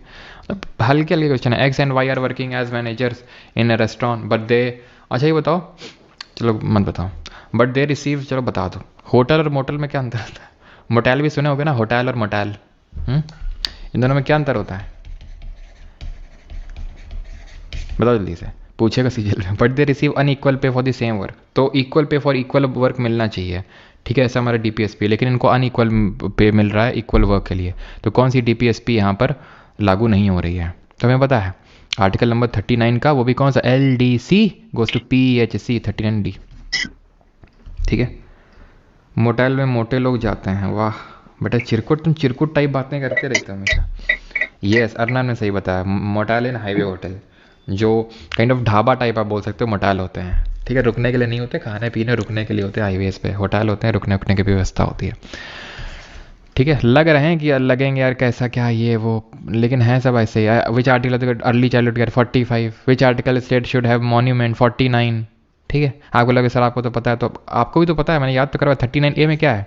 Free legal aid to the poor है। 50 में क्या है? 50 में है कि सेपरेशन ऑफ एग्जीक्यूटिव और जुडिशरी को सेपरेट करना है। 48A में एनवायरनमेंट को। तो भाई ये क्वेश्चन अगर तुम खुद से करोगे, टाइम ले लेके करोगे तो ज़्यादा सही रहेगा। अब मेरा टिक देख लोगे, ये है, ये है, वो है, ये है, ये है, वो है, तो तुम्हारे दिमाग में जोर पड़ेगा नहीं, और ये क्वेश्चन का जो पर्पस है वो फुलफिल नहीं हो पाएगा, डिफीट हो जाएगा वो पर्पस। मतलब क्या पर्पस है कि आप एक तो क्वेश्चंस लगाएं, अच्छे क्वेश्चंस लगाएं, और साथ ही साथ आपका दिमाग काम करे। इससे क्या होगा कि आपके दिमाग में वो चीज़ें स्टोर हो जाएंगी। आप गलत करेंगे, फिर देखेंगे अरे गलत है, तो उससे आपके दिमाग में चीज़ें स्टोर हो जाएंगी। तो आपने खुद से इंप्रूव करना है। अगर कोई समझ में ना आए, जो कि होगा नहीं क्योंकि हमने डिटेल समझा, तो बताना, बैच में मैं किसी दिन लेक्चर रख के करवा दूँगा, ठीक है। FD पे आते हैं। कंटेन्स फंडा, क्योंकि इसमें किस आर्टिकल में फंडामेंटलिटी ले कर लो बात, पूरा सब इतना हम पढ़ें, इस दिन के लिए पढ़ें, ये क्वेश्चन पूछा जाएगा, लेकिन पूछा है सेकंड शिफ्ट 10 अगस्त को, सॉरी 10 सितंबर को 2024 को, यानी इसी साल आपके 51A, ठीक। Which committee identified the existence of legal provisions for the implementation of some of the fundamental duties? Which committee identified the legal provisions? Justice Mulla, Verma, Sapre, Krishna Iyer. अब इसमें सरदार सोरेन सिंह होता ना तो मजा आ जाता, लेकिन क्योंकि मैं ऑप्शन चेंज करता नहीं अपने हिसाब से, जो पूछता है वही यहाँ पे रखता हूँ। जो सरदार सोरेन सिंह होता मजा आ जाता, सोरेन सिंह मुल्ला की जगह रखते हो, सोरेन सिंह मार के चले आते। जबकि क्या होगा, जस्टिस वर्मा ने, हमने पढ़ा था, लीगल प्रोविजंस को आइडेंटिफाई करने का काम किया था। सेक्सुअल वर्कर वाला क्वेश्चन में डाउट है सर। पहली बात तो डाउट की स्पेलिंग DOUBT होती है ना कि DOUGHT, है ना। तो कौन सा सेक्सुअल वर्कर से आप क्वेश्चन बताइए, कौन सा हमने सेक्सुअल वर्कर वाला क्वेश्चन किया था?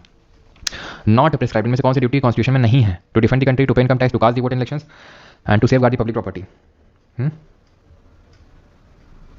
तो यहाँ पे to safeguard public property, observe violence आई। अब ये सब अब खुद से करना है तुमको, ये नहीं कि बताओ बताओ जल्दी बताओ, हमारा वेट मत किया करो, खुद से कि यार क्या है इसमें। डिफेंड द कंट्री, डी से सब बता, 51A sub clause D. Income tax तो सरदार सोरेन सिंह ने बोला था लेकिन एक्सेप्ट नहीं किया गया था। वोट करना ये भी कोई ड्यूटी नहीं है, ध्यान रखना। तो पूछा नॉट प्रिस्क्राइब्ड, ठीक है, तो ये दोनों होंगे, इनको भी प्रिस्क्राइब्ड नहीं है, तो आंसर हो जाएगा 2 and 3, ठीक है। Equal wages for main and women किस में आएगा भाई? इक्वल वेजेस देखा तो था हमने 39 क्लॉज डी में, LDC गोस टू PHC में। तो DPSP 38 क्वेश्चन चेक करो एक बार, ओके पवन 38 क्वेश्चन, ओके ओके, हाँ जी ठीक। पोषण अभियान क्या दिक्कत है भाई इसमें? Okay okay okay, Poshan Abhiyan का प्रोग्राम,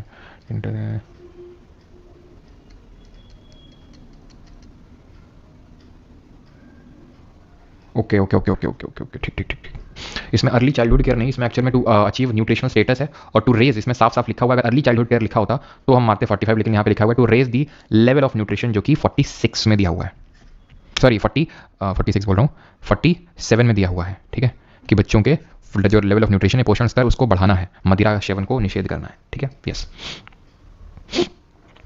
चलो हाँ 47 में दिया हुआ है। अगला देखते हैं, और ये है which article in the fundamental duties invoked when you see in a private party that the Indian flag has been used as covering for speaker's desk। गलत तरीके से अपमान हो रहा है हमारे झंडे का, तो क्या होगा? नेशनल एंथम, सॉन्ग, फ्लैग, ठीक है। 51A clause A, sub clause A. Which article 10 तक क्वेश्चन करेंगे इसमें। Which article in the fundamental duty applies when a construction worker takes his 8 year का बच्चा टू साइट, उसको स्कूल नहीं भेज रहा है, काम में ले जा रहा है, तो कौन सी ड्यूटी का हनन होता है? H ह्यूमनिज्म और साइंटिफिक टेम्पर की बात करता है ये, के वाली हर्ट होगी, क्योंकि गार्जियंस को ड्यूटी दी गई कि अपने चाइल्ड अवार्ड को लेके जाना है, सॉरी स्कूल भेजना है। जे से Jaddu Jadeja, to strive towards excellence in all the spheres of individual and collective responsibility. और आई में है, an eye for the eye will make the whole world blind, that means common sorry to observe violence and to save public property. ठीक है। Swaran Singh committee established the government under which PM in 1976। तो कौन PM थे उस समय? SSC जे में question पूछा गया, तो इंदिरा गांधी जी पीएम थी। To cherish and follow the noble ideals that inspired national struggle for freedom, क्या होगा? कौन सी ड्यूटी है? पहली, दूसरी, तीसरी, चौथी? तो नोबल आइडियल्स किसके थे? ये थे बापू जी के, भगत सिंह के। बी से बापू, बी से भगत सिंह, बी से दूसरी, 8th। अब यार कर सकते हो ये क्वेश्चन, ये भी ठीक है, ये भी कर लोगे। ये करो, how many items it Swaran Singh committee recommended the to be incorporated in the constitution of India duties of the Indian citizen. तो स्वर्ण सिंह समिति ने भारतीय संविधान में भारतीय नागरिकों के कर्तव्य के रूप में कितनी वस्तुओं को शामिल किया था? तो 8 को शामिल किया था। ठीक है। हाउ मेनी स्वर्ण सिंह रिकमेंडेड, ठीक है। तो स्वर्ण सिंह ने कितनी रिकमेंड किया था? 8 रिकमेंड किया था। ऐड कितनी हुई थी? 10 हुई थी। हैं कितनी? अभी 11 हैं। ठीक। हाँ, अब देख लो, ये क्वेश्चन आ गया ना जेई 2024 जो पढ़ा रहे थे, जब तुम्हें बताया था कि आनंद मतलब होता ना क्वेश्चन पूछ लेता है। For strengthening the fundamental duty, justice Verma committee identified a few existing acts by which proper implementation of such duties can be accomplished. इनमें से कौन सी नहीं है? बताए थे, बताए थे, ये भी बताए थे। और ये वाइल्ड लाइफ सेग्रीगेशन एक्ट नहीं था, वाइल्ड लाइफ प्रोटेक्शन एक्ट था 1972 का, ये नहीं होगा। ठीक है। ये भी शायद मैंने बताया नहीं था, लेकिन ये भी होगा protection to civil rights act. Civil right act से जो लोग धर्म के नाम पर सब हिंसा करते रहते हैं उनके खिलाफ लीगल एक्शन लिया जा सकता है। तो इस चीज़ को चलो मैं नोट करवा देता हूँ। 2 चीज़ें नोट करवानी थी, protection of civil services, civil rights act note कर लो।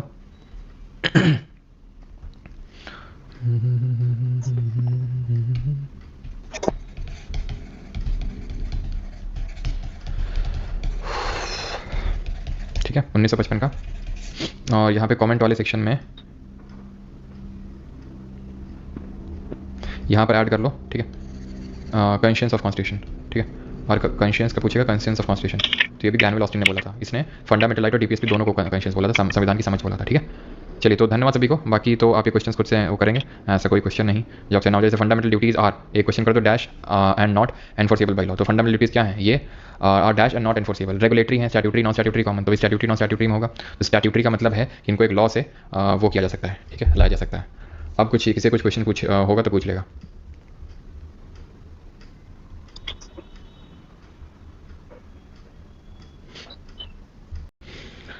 ठीक है।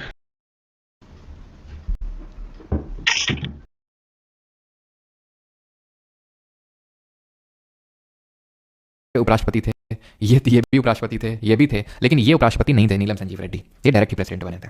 ठीक, क्लियर थी चीज? चिरकुट जी 66 पे आते हैं।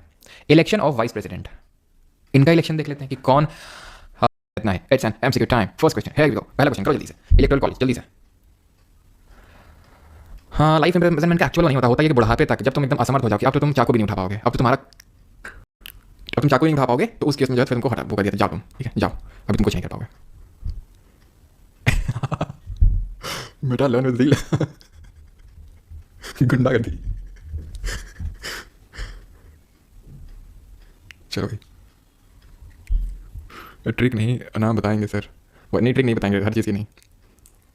चलो भाई, तो अभी करते हैं क्वेश्चंस। हाँ जी, तो the electoral college for electing the president of India does not include which of the following. All elected member of the Rajya Sabha नहीं, ऑल नहीं, नॉमिनेटेड वाले हिस्सा नहीं लेते हैं। ठीक है, गलत। All elected members of legislative assembly of state, all नहीं, नॉमिनेटेड वाले नहीं होते। वैसे तो नॉमिनेटेड होते ही नहीं है लेजिस्लेटिव असेंबली में, तो अच्छा इलेक्टेड ही तो लिखा है, इलेक्टेड लिखा है ना, उसमें इलेक्टेड लिखा है। और दूसरी बात, पहले होते थे लोकसभा में भी लेजिस्लेटिव असेंबली में इलेक्टेड नॉमिनेटेड मेंबर, लेकिन 104th अमेंडमेंट के बाद ये नॉमिनेशन वाला खत्म हो गया। दूसरा होगा, अच्छा लिखा फॉर कौन नहीं है, फॉर इलेक्शन कौन नहीं है, तो फिर पहला वाला नहीं है। ठीक है, तो यानी आंसर में होना चाहिए, आंसर ये हो जाएगा। एक सेकंड क्या लिखा है इसमें? Electoral college for electing the president does not include which of the following. कौन इंक्लूड नहीं है? All elected member of the Rajya Sabha. भाई इंक्लूडेड होते हैं ये तो, ऑल इलेक्टेड मेंबर होते हैं, all elected member of elected member होते हैं, all member of legislative council का तो जिक्र हुआ ही नहीं है पूरे लेक्चर में कहीं पे भी कि भाई ये इलेक्शन में फिर रिमूवल में हिस्सा लेते हैं, तो ये हिस्सा नहीं लेते हैं, तो आंसर हो जाएगा 3 ओनली। अगला सवाल है 2, which the following power has been. ये जो क्वेश्चन है शुरू के सीएपीएफ में पूछे गए, असिस्टेंट कमांडेंट के पेपर में। ठीक है, तो शुरू के 3 सवाल, फिर आगे सीडीएस के हैं, फिर आगे जीएस, जियो साइंटिस्ट और सीआईएसएफ का एक डिपार्टमेंटल एग्जाम होता है असिस्टेंट कमांडेंट के लिए, वो उसके क्वेश्चन है। Which the following powers has not been conferred on the president of India. प्रधानमंत्री की नियुक्ति करता है, वो हम कल देखेंगे। Pardon of person who has been punished by a court martial, ये सो भी करता है। अच्छा, हमारे गवर्नर के पास, राज्यपाल के पास भी पार्टिंग पावर होती है। अंतर क्या होता है प्रेसिडेंट और गवर्नर के बीच में, वो मैं वहीं बताऊंगा जब गवर्नर वाला पढ़ा दूंगा, तभी तो समझ में आएगा अंतर क्या होता है, क्योंकि अंतर होता है। जैसे ये कोर्ट मार्शल लिखा हुआ है ना, तो अगर कोर्ट मार्शल के थ्रू आप प्रेसिडेंट के चरणों में जाकर गिर सकते हो, राज्यपाल के पास नहीं जा सकते हो, ये अंतर होता है। तो ये सही है। ठीक है, रिमूव करना जज को, ये इनकी पास पावर। एक सेकंड पहले बाकी सारे स्टेटमेंट पढ़ लेते हैं। यहाँ पे following not been conferred to decide at his और her discretion any question regarding the disqualification of member of parliament. तो मेंबर ऑफ पार्लियामेंट का डिस्क्वालिफिकेशन होता है ऑन हिज और हर डिस्क्रिप्शन। तो एक्चुअली मेरी क्वेश्चन मैंने अभी पढ़ाया ही नहीं आपको, इसमें जब इलेक्शन इसको कल अटेंड करें तो ज़्यादा सही से अटेंड कर पाएंगे, या फिर हम जुडिशरी के बारे में पढ़ेंगे, क्योंकि इसमें आपको जज ऑफ हाई कोर्ट का रिमूवल का पूरा प्रोसीजर ही नहीं पता है अभी तक, तो कि कैसे पार्लियामेंट में रेजोल्यूशन पास होता है, देन जो हमारा प्रेसिडेंट होता है तब इसको रिमूव करता है इसको। ठीक है, तो इसको भी होल्ड रखेंगे, बिकॉज इसमें 2-3 स्टेटमेंट हमने पढ़ी नहीं अभी। Who among the following president of India Saint back the post office bill 1986 for the reconsideration of the parliament. ये भी नहीं पढ़ा अभी, ये आई थिंक पर्सनल लेक्चर पढ़ेंगे, बॉडी भी पढ़ाऊंगा। आंसर तो इसका ज्ञानी जैल सिंह होगा, लेकिन अभी नहीं, तब करेंगे इस क्वेश्चन को। ठीक है, मैंने कुछ क्वेश्चन हटाए भी हैं, अरे यार इसमें नहीं हटाए। अच्छा भाई, मुझे लगा ने क्वेश्चन तो हटाए थे इसमें। और ये हाँ ये कुछ लोगों की आदत जो होती है ना, सर आपको हिंदी बोलने आती है, लिखने आती है, आप पढ़ाते नहीं हो, पीपीटी मस्ट हिंदी दीपांशु। अच्छा, ये जो कुछ लोगों की गंदी आदत होती है ना कि मतलब क्वेश्चन नहीं लगाते, क्यों नहीं लगाते भाई क्वेश्चन? ठीक है, मेरा कोई इसमें घाटा नहीं है, लेकिन मैं आपके उसके लिए बोलता हूँ कि भाई क्वेश्चन भी तो अटेम्प्ट किया करो। जैसे देखता हूँ कि भाई 6.8 के मतलब है ना लगभग 7,000 लोग देखते हैं लेक्चर, और उसमें भी 6,500 हो जाते हैं किसी टाइम एमसीक्यूज। मुझे उससे लेना देना नहीं, क्या तुम 600 रहो तो भी मैं तो करवाऊंगा, लेकिन ठीक है इनको मतलब हल्के में कहा लेते हो भाई एमसीक्यूज को, बहुत स्टेट समझते हो खुद को। Which of the following statement about the vice president of India is not correct. मतलब इसमें तो ज़्यादा क्यूरियोसिटी होनी चाहिए कि देख रहे हैं तो कि भाई इंप्लीमेंट कर पा रहे हैं कॉन्सेप्ट को जो पढ़ाया गया कि नहीं, कि ऐसे तो नहीं सर कुछ भी पढ़ा दिया है। ठीक है, तो following statement about vice president is not correct, कौन सा सही नहीं है? He is not eligible for election. क्यों भाई ऐसा कभी बताया तुमको? एलिजिबल नहीं, बिल्कुल एलिजिबल है। 35 साल की उम्र होनी चाहिए। इलेक्टोरल कॉलेज में कौन कौन होता है? ऑल मेंबर ऑफ पार्लियामेंट होते हैं और 5 साल का टर्म होता है। Not correct again. देखो क्वेश्चन हिंदी में भी लगे हुए हैं सारे क्वेश्चन, ठीक है, तो हिंदी में आप देख सकते हैं। तो the executive power of union shall be vested in the president of India, article 54 यही पढ़े हम लोग, सही है। Parliament by law can confer functions of authority other than president of India. रुक जाओ, नहीं पढ़ा इसके बारे में अभी। President of India elected by electoral college consisting of all member of parliament, गलत। इलेक्टेड मेंबर ऑफ पार्लियामेंट होते हैं, नॉमिनेटेड नहीं होते, गलत, खत्म। ठीक है, और a person having held office of president shall be eligible for election to that office for the second term, बिल्कुल second term, third term, fourth term, any number of times. Again not correct. देखो तो यहाँ पर एक चीज़ है कि जब भी तुम सीरियस ये का पेपर देने जाओ तो नॉट ये जरूर देख लेना, नॉट पे बड़ा खेलता है, क्योंकि हमें लगता है मतलब करेक्ट मार्क हम है ना ऑप्शन टिक कर देंगे, फिर बाद में जब घर आते हैं पता चलता है नॉट पूछा था।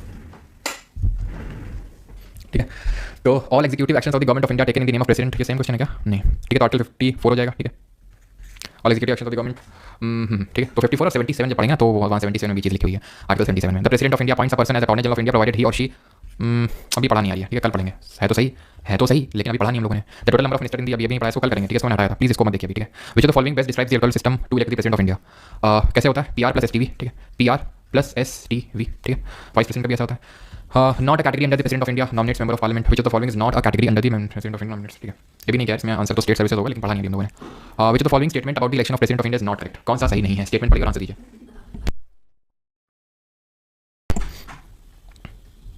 चलिए, तो about the election of the president is not correct, कौन सा सही नहीं है? Union minister shall not be eligible for election as president, क्यों नहीं? मैंने बताया था इसको ऑफिस ऑफ प्रॉफिट नहीं माना जाता है, तो बिल्कुल एलिजिबल होता है, ठीक है। सर यूपीएससी वाले क्वेश्चन क्यों नहीं रहते हैं एप्लीकेशन में, क्यों नहीं रहते हैं एप्लीकेशन में? रविंद्र जी करवा देंगे, चलो उनको भी, ठीक है। 65 और तो चलो गौरव लास्ट में याद दिलाना, मैं उसको करवा दूँगा, ठीक है। वाइस प्रेसिडेंट की ट्रिक नहीं बताई मैंने। Which committee suggested a penalty for punishment for the performance of fundamental duty? Kriti ji कल बताया था हमने, Sardar Swaran Singh committee. Verma committee legal enforcement की बात करती है, कौन कौन से एक्ट एग्जिस्ट करते हैं जिनसे लीगल एनफोर्स किया सकता है, लेकिन ऐसा बोला था सरदार सोरेन सिंह ने कि अगर कोई नहीं फॉलो करता है, मतलब 3 चीज़ें उनकी नहीं मानी गई थी। एक तो ये था कि अगर कोई फॉलो नहीं करता तो पनिशमेंट देना दो, दूसरा कोर्ट इसको रिव्यू नहीं कर सकता है, मतलब कि कोई फंडामेंटल राइट का हवाला देके मतलब नहीं जा सकता कोर्ट कि हमें पनिश किया जा रहा है, और तीसरा टैक्स पे करना ड्यूटी होनी चाहिए। तो 3 चीज़ें नहीं मानी गई। President elected by elected member of parliament, सही है। Electoral college does not include elected member of legislative council, सही है। लेजिस्लेटिव काउंसिल वाले ना तो इलेक्शन में हिस्सा लेते हैं ना तो रिमूवल में हिस्सा लेते हैं। System of proportional representation is followed, तो ये मैंने आपको बताया था, अगर आपको याद हो कि यूनियन मिनिस्टर को कोई ऑफिस ऑफ प्रॉफिट नहीं माना जाता है, स्टेट मिनिस्टर यूनियन मिनिस्टर, बता देंगे नहीं, कोई सिंगल क्वेश्चन नहीं है जो यूपीएससी का ये तो है नहीं टॉपिक से जो आप सॉल्व नहीं कर सकते हैं, ठीक है। सारे चाहे सीएपीएफ के हों या सीडीएस के चल रहे हैं, जियो साइंटिस्ट, और कोई सदियों पुराने क्वेश्चन नहीं है, ये मैंने लास्ट के सिर्फ 2-3 साल के क्वेश्चन लेता हूँ, ठीक है। Vice president of India shall be elected by the electoral college consisting of the member of, कौन होता है वाइस प्रेसिडेंट तो इलेक्शन में? तो वो इलेक्शन में आता है जो प्रेसिडेंट को हटाता है, वही वाइस प्रेसिडेंट को चुनता है। All MPs both the houses of parliament, option number C. यहाँ पे स्टेट लेजिस्लेचर के लोग नहीं पार्टिसिपेट करते हैं। Has not occupied the office of which among the following has not occupied the office of both president and vice president, इनमें से किसने राष्ट्रपति और उपराष्ट्रपति दोनों के पद को नहीं संभाला है? तो वही जाकिर हुसैन हमारे देश के तीसरे राष्ट्रपति थे और दूसरे उपराष्ट्रपति थे, ठीक है। सर्वपल्ली राधाकृष्णन पहले उपराष्ट्रपति और दूसरे राष्ट्रपति थे, और ये लॉन्गेस्ट सर्विंग भी थे, ध्यान रखना, लॉन्गेस्ट सर्विंग हमारे वीपी, जिस तरह पहले राष्ट्रपति लॉन्गेस्ट सर्विंग थे वैसे पहले उपराष्ट्रपति लॉन्गेस्ट सर्विंग, ठीक है। जाकिर हुसैन भी थे, ये भी थे, KR नारायणन भी थे, नीलम संजीव रेड्डी नहीं थे। 13 the president of India may resign from his office by writing under his hand address, तो हमने देखा था कि जो प्रेसिडेंट होता है वो वाइस प्रेसिडेंट को देता है, वाइस प्रेसिडेंट को देता है, आंसर ऑप्शन नंबर सी, ठीक है। Which of the following statement regarding the president of India is all correct, कौन सा सही है इसमें से? तो जल्दी से इसको स्टेटमेंट करो,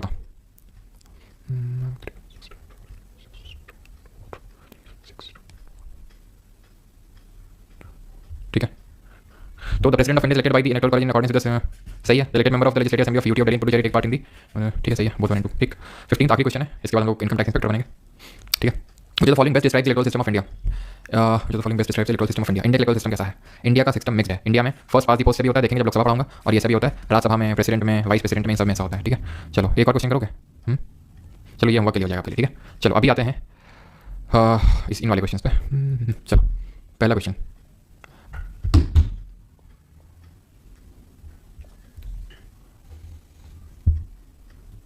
आर्टिकल 55 सर, कैलकुलेशन पार्ट एक बार प्लीज। 55, अच्छा कैलकुलेट, चलो भास्कर आखिरी में याद दिलाना, बीच में ना, आखिरी में याद दिला देना, मैं फिर से बता दूंगा 55 है ना, ठीक है, आखिरी में याद दिला देना, पक्का मैं करवा दूंगा, है ना। तो which part of the constitution of India, चलो ठीक है, provisions of the union executive, part 5, ठीक है। पार्ट 5 मैंने पढ़ा था, 5 चैप्टर है। पहला यूनियन एग्जीक्यूटिव, दूसरा पार्लियामेंट, तीसरा ऑर्डिनेंस, चौथा सुप्रीम कोर्ट, पांचवा कैग, है ना। 52 से 78, 79 से 122, 123, 124 से 147, 148 से 151, फंडामेंटल राइट, डीपीएसपी एंड ये स्टेट के बारे में, राज्यों के बारे में बताता है। Which article of the Indian constitution, और एक चीज़ मैं आपको बता दूं आपके बेनिफिट के लिए, आपके फायदे के लिए, कि जिसको आज का लेक्चर मतलब जिसको पार्ट 5 समझ 5 मिनट का है, 5 से 10 मिनट का है मात्र, अगर तुम पार्ट 5 समझ गए तो, और अगर नहीं समझे तो ना तो पार्ट 5 तुमको समझ नहीं है और पार्ट 6 भी कभी जिंदगी में समझ नहीं आएगा तुमको, ठीक। तो इसलिए रेगुलर रहना लेक्चर में, ठीक है, नहीं लगाने से मतलब, लेकिन कल जो टॉपिक होगा छोटा ही होगा कल का तो लेक्चर, पीएम और काउंसिल ऑफ मिनिस्टर देखेंगे, देन पार्लियामेंट 2 लेक्चर लगेगा, यानी कि इसके बाद जो 3 लेक्चर होने वाले आगे वो आपका एकदम स्ट्रॉन्ग कर देंगे, पॉलिटी को स्ट्रॉन्ग कर देंगे एकदम, ठीक है, क्योंकि वो सब आपस में डिपेंडेंट इंटरडिपेंडेंट है। आज का लेक्चर, कल का और आगे के आगे 2 और पार्लियामेंट के, ये 4 लेक्चर सब आपस में इंटरडिपेंडेंट है, ठीक है। Which article of the constitution deals with the union executive, तो क्या है 52 से 78, under which article of the constitution shall the executive power of the union be vested in the president, भारतीय संविधान के किस अनुच्छेद के तहत संघ की कार्यकारी शक्ति राष्ट्रपति में निहित होगी, आर्टिकल नंबर 53, ठीक है। तो 55 में क्या है, मैनर ऑफ इलेक्शन है, 56 में क्या है, याद कर लो 56 में क्या है, 56 में इस तरह से बयान किया था, प्रेम ट्रैकिंग पे चलना है, टर्म ऑफ ऑफिस है, ठीक है। 52 53 50 सॉरी 52 53 53 54 55 56, ठीक है, टर्म दिया हुआ है इसमें। 58 में क्या दिया हुआ है, तो ट्रैकिंग पे चलना है, क्वालिफिकेशन दिया हुआ है इसमें। चलो 4th क्वेश्चन करो।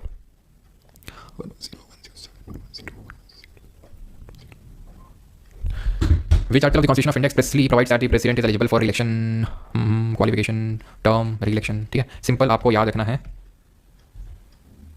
सिंपल आपको याद रखना, प्रेम ट्रैकिंग पे चलो, कॉमन टाइम, ठीक है। 52 53 54 55 56 57 एलिजिबिलिटी फॉर रिलेक्शन। अगला question, which article of the Indian constitution talks about the oath of affirmation by the president, भारतीय संविधान कौन सा अनुच्छेद राष्ट्रपति द्वारा शपथ या प्रतिज्ञान के बारे में बात करता है, ओथ 60, ठीक है, ऐसा कर लो, ओथ ओथ है ना। 72 पार्टिंग पावर की बात करता है, क्षमा शक्ति की बात करता है ना। अगला क्वेश्चन करिए।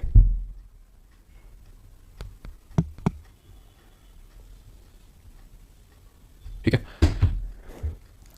विच article deals with the election of president, 54 option number B. 57 करिए जल्दी से, इसमें स्टेटमेंट वाला है।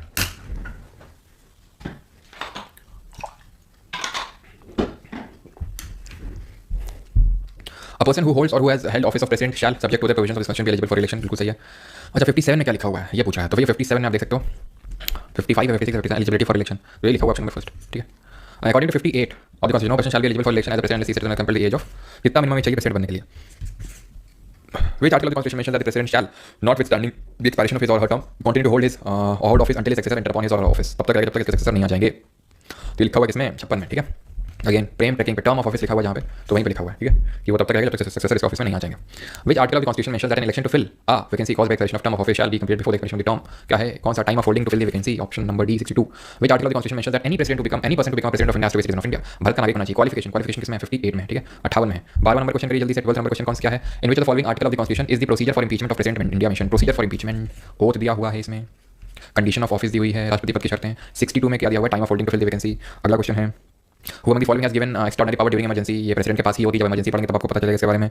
When the president of India keeps a bill pending for an indefinite, अभी पढ़ाया नहीं है वैसे तो, पॉकेट वीटो होता है लेकिन पढ़ाया नहीं अभी हम लोगों ने। The president of India decides on the questions as to the disqualification of member of parliament in consultation with the, इसका आंसर ये होगा, लेकिन अभी ये कल वाले आई थिंक लेक्चर पढ़ेंगे हम लोग, कल परसों वाले में, ठीक है, कि प्रेसिडेंट डिस्क्वालिफिकेशन डिसाइड करता है इलेक्शन कमीशन ऑफ इंडिया की एडवाइस लेके, अपनी मन मर्जी से नहीं करता है।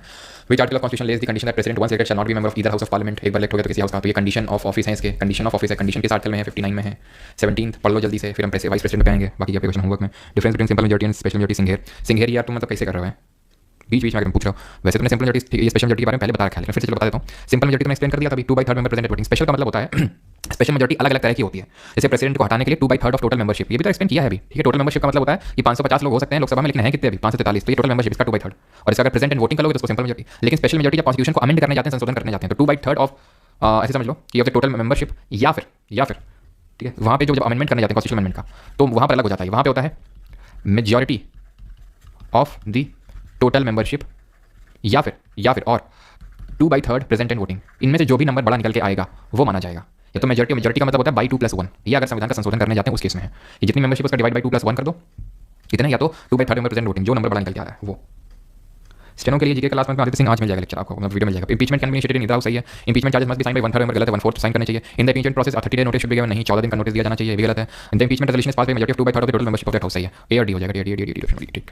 18th और एक चीज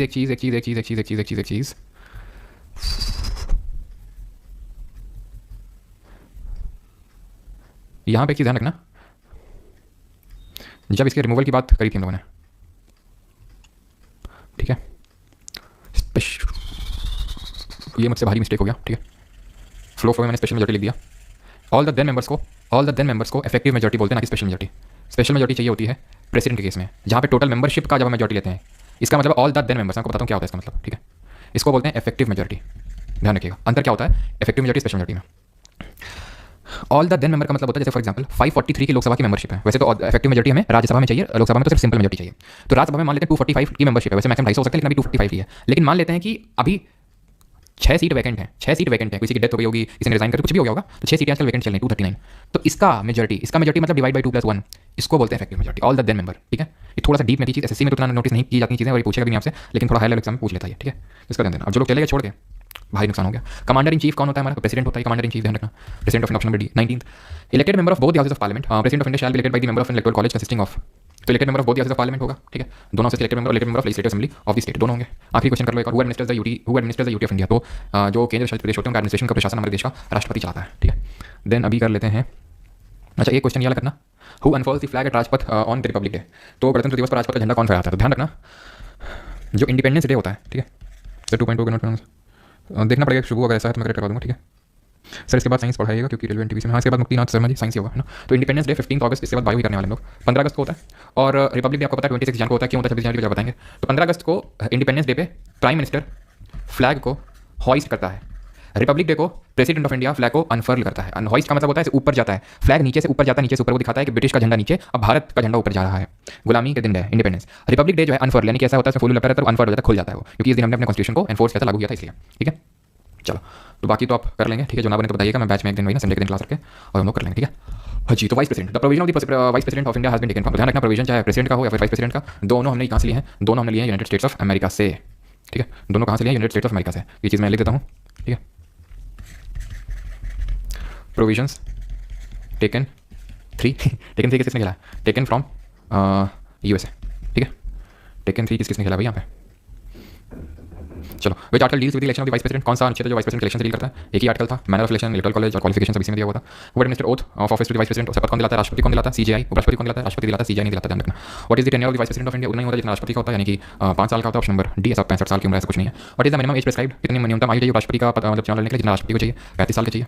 आर्टिकल 77 किससे डील करता है? ये कंडक्ट ऑफ बिजनेस से डील करता है, लेकिन पढ़ा नहीं है, कल पढ़ाऊंगा, कल पढ़ेंगे, ठीक है। Oath of office of vice president is administered by the, तो शपथ कौन दिलाता है? राष्ट्रपति के ऊपर का अभी देखा है, प्रेसिडेंट दिलाता है, ठीक है। 10 तक क्वेश्चन करेंगे। What is the minimum age, वही बार बार रिपीटेड है, ठीक है, देख सकते हैं। जेई की मेंस के आंसर की आ चुकी है, रिजल्ट भी फाइनल जल्दी आने वाला है। The vice president of India serves as official chairman of which legislative body, तो किसका ऑफिशियल चेयरमैन होता है और कौन सा आर्टिकल बोलता है कि जो राष्ट्रपति होता है वो राज्यसभा का पदेन सभापति होता है? कौन बोलता है? आर्टिकल 64, वैसे आर्टिकल नंबर 89 भी ये चीज़ हम देखेंगे। The last question, a candidate seeking election for the vice president is required to make a security deposit, तो सिक्योरिटी डिपॉजिट मैंने आपको बताया था कितना होता है प्रेसिडेंट के लिए, उतना ही वाइस प्रेसिडेंट के लिए होता है, कितना होता है? 15,000 रुपये होता है, ठीक है, 15,000 रुपये होता है, ऑप्शन नंबर डी यहाँ पे आंसर हो जाएगा, ठीक है। चलो, the election of the next vice president is to be held within dash of the expiry of the term of office of the outgoing vice president, तो within जो है विद इन 60 डेज जो है 60 दिन के अंदर अंदर, यानी कि जैसे कि कंप्लीट हो रहा है टर्म किसी का, मान लेते हैं कि 31 दिसंबर को, तो भाई 60 दिन, यानी कि आप ये मान लो कि 60 दिन पहले ही हो जाना चाहिए, यानी कि अक्टूबर से पहले ही, ठीक है, या फिर उसके नवंबर से पहले हो जाना चाहिए, अक्टूबर तक, तो 60 डेज तक पहले तक हो जाना चाहिए उसका चुनाव। अगला क्वेश्चन एक और कर लो, फिर हम खत्म करते हैं लेक्चर को। तो क्वेश्चन है हमारा कि which of the following is incorrect, इनमें से कौन सा करेक्ट है about the vice president of India? तो ऑप्शंस हैं आपके members of the state legislature do not take part in this election, गलत पूछा, ये तो सही है।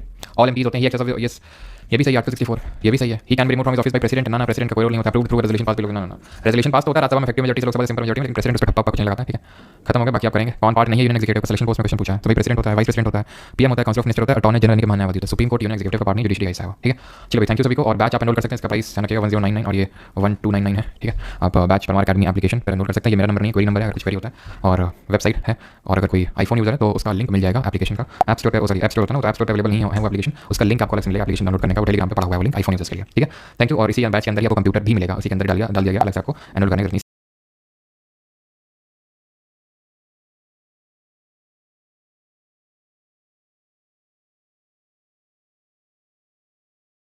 कोई विशिष्ट नहीं है, बस उसको इसलिए रखा गया है डिप्टी चेयरमैन को कि अगर कल को चेयरमैन ना रहे हैं, एब्सेंट हुए, इतना निटीज एंड क्रिटीज में पूछेगा नहीं, लेकिन फिर भी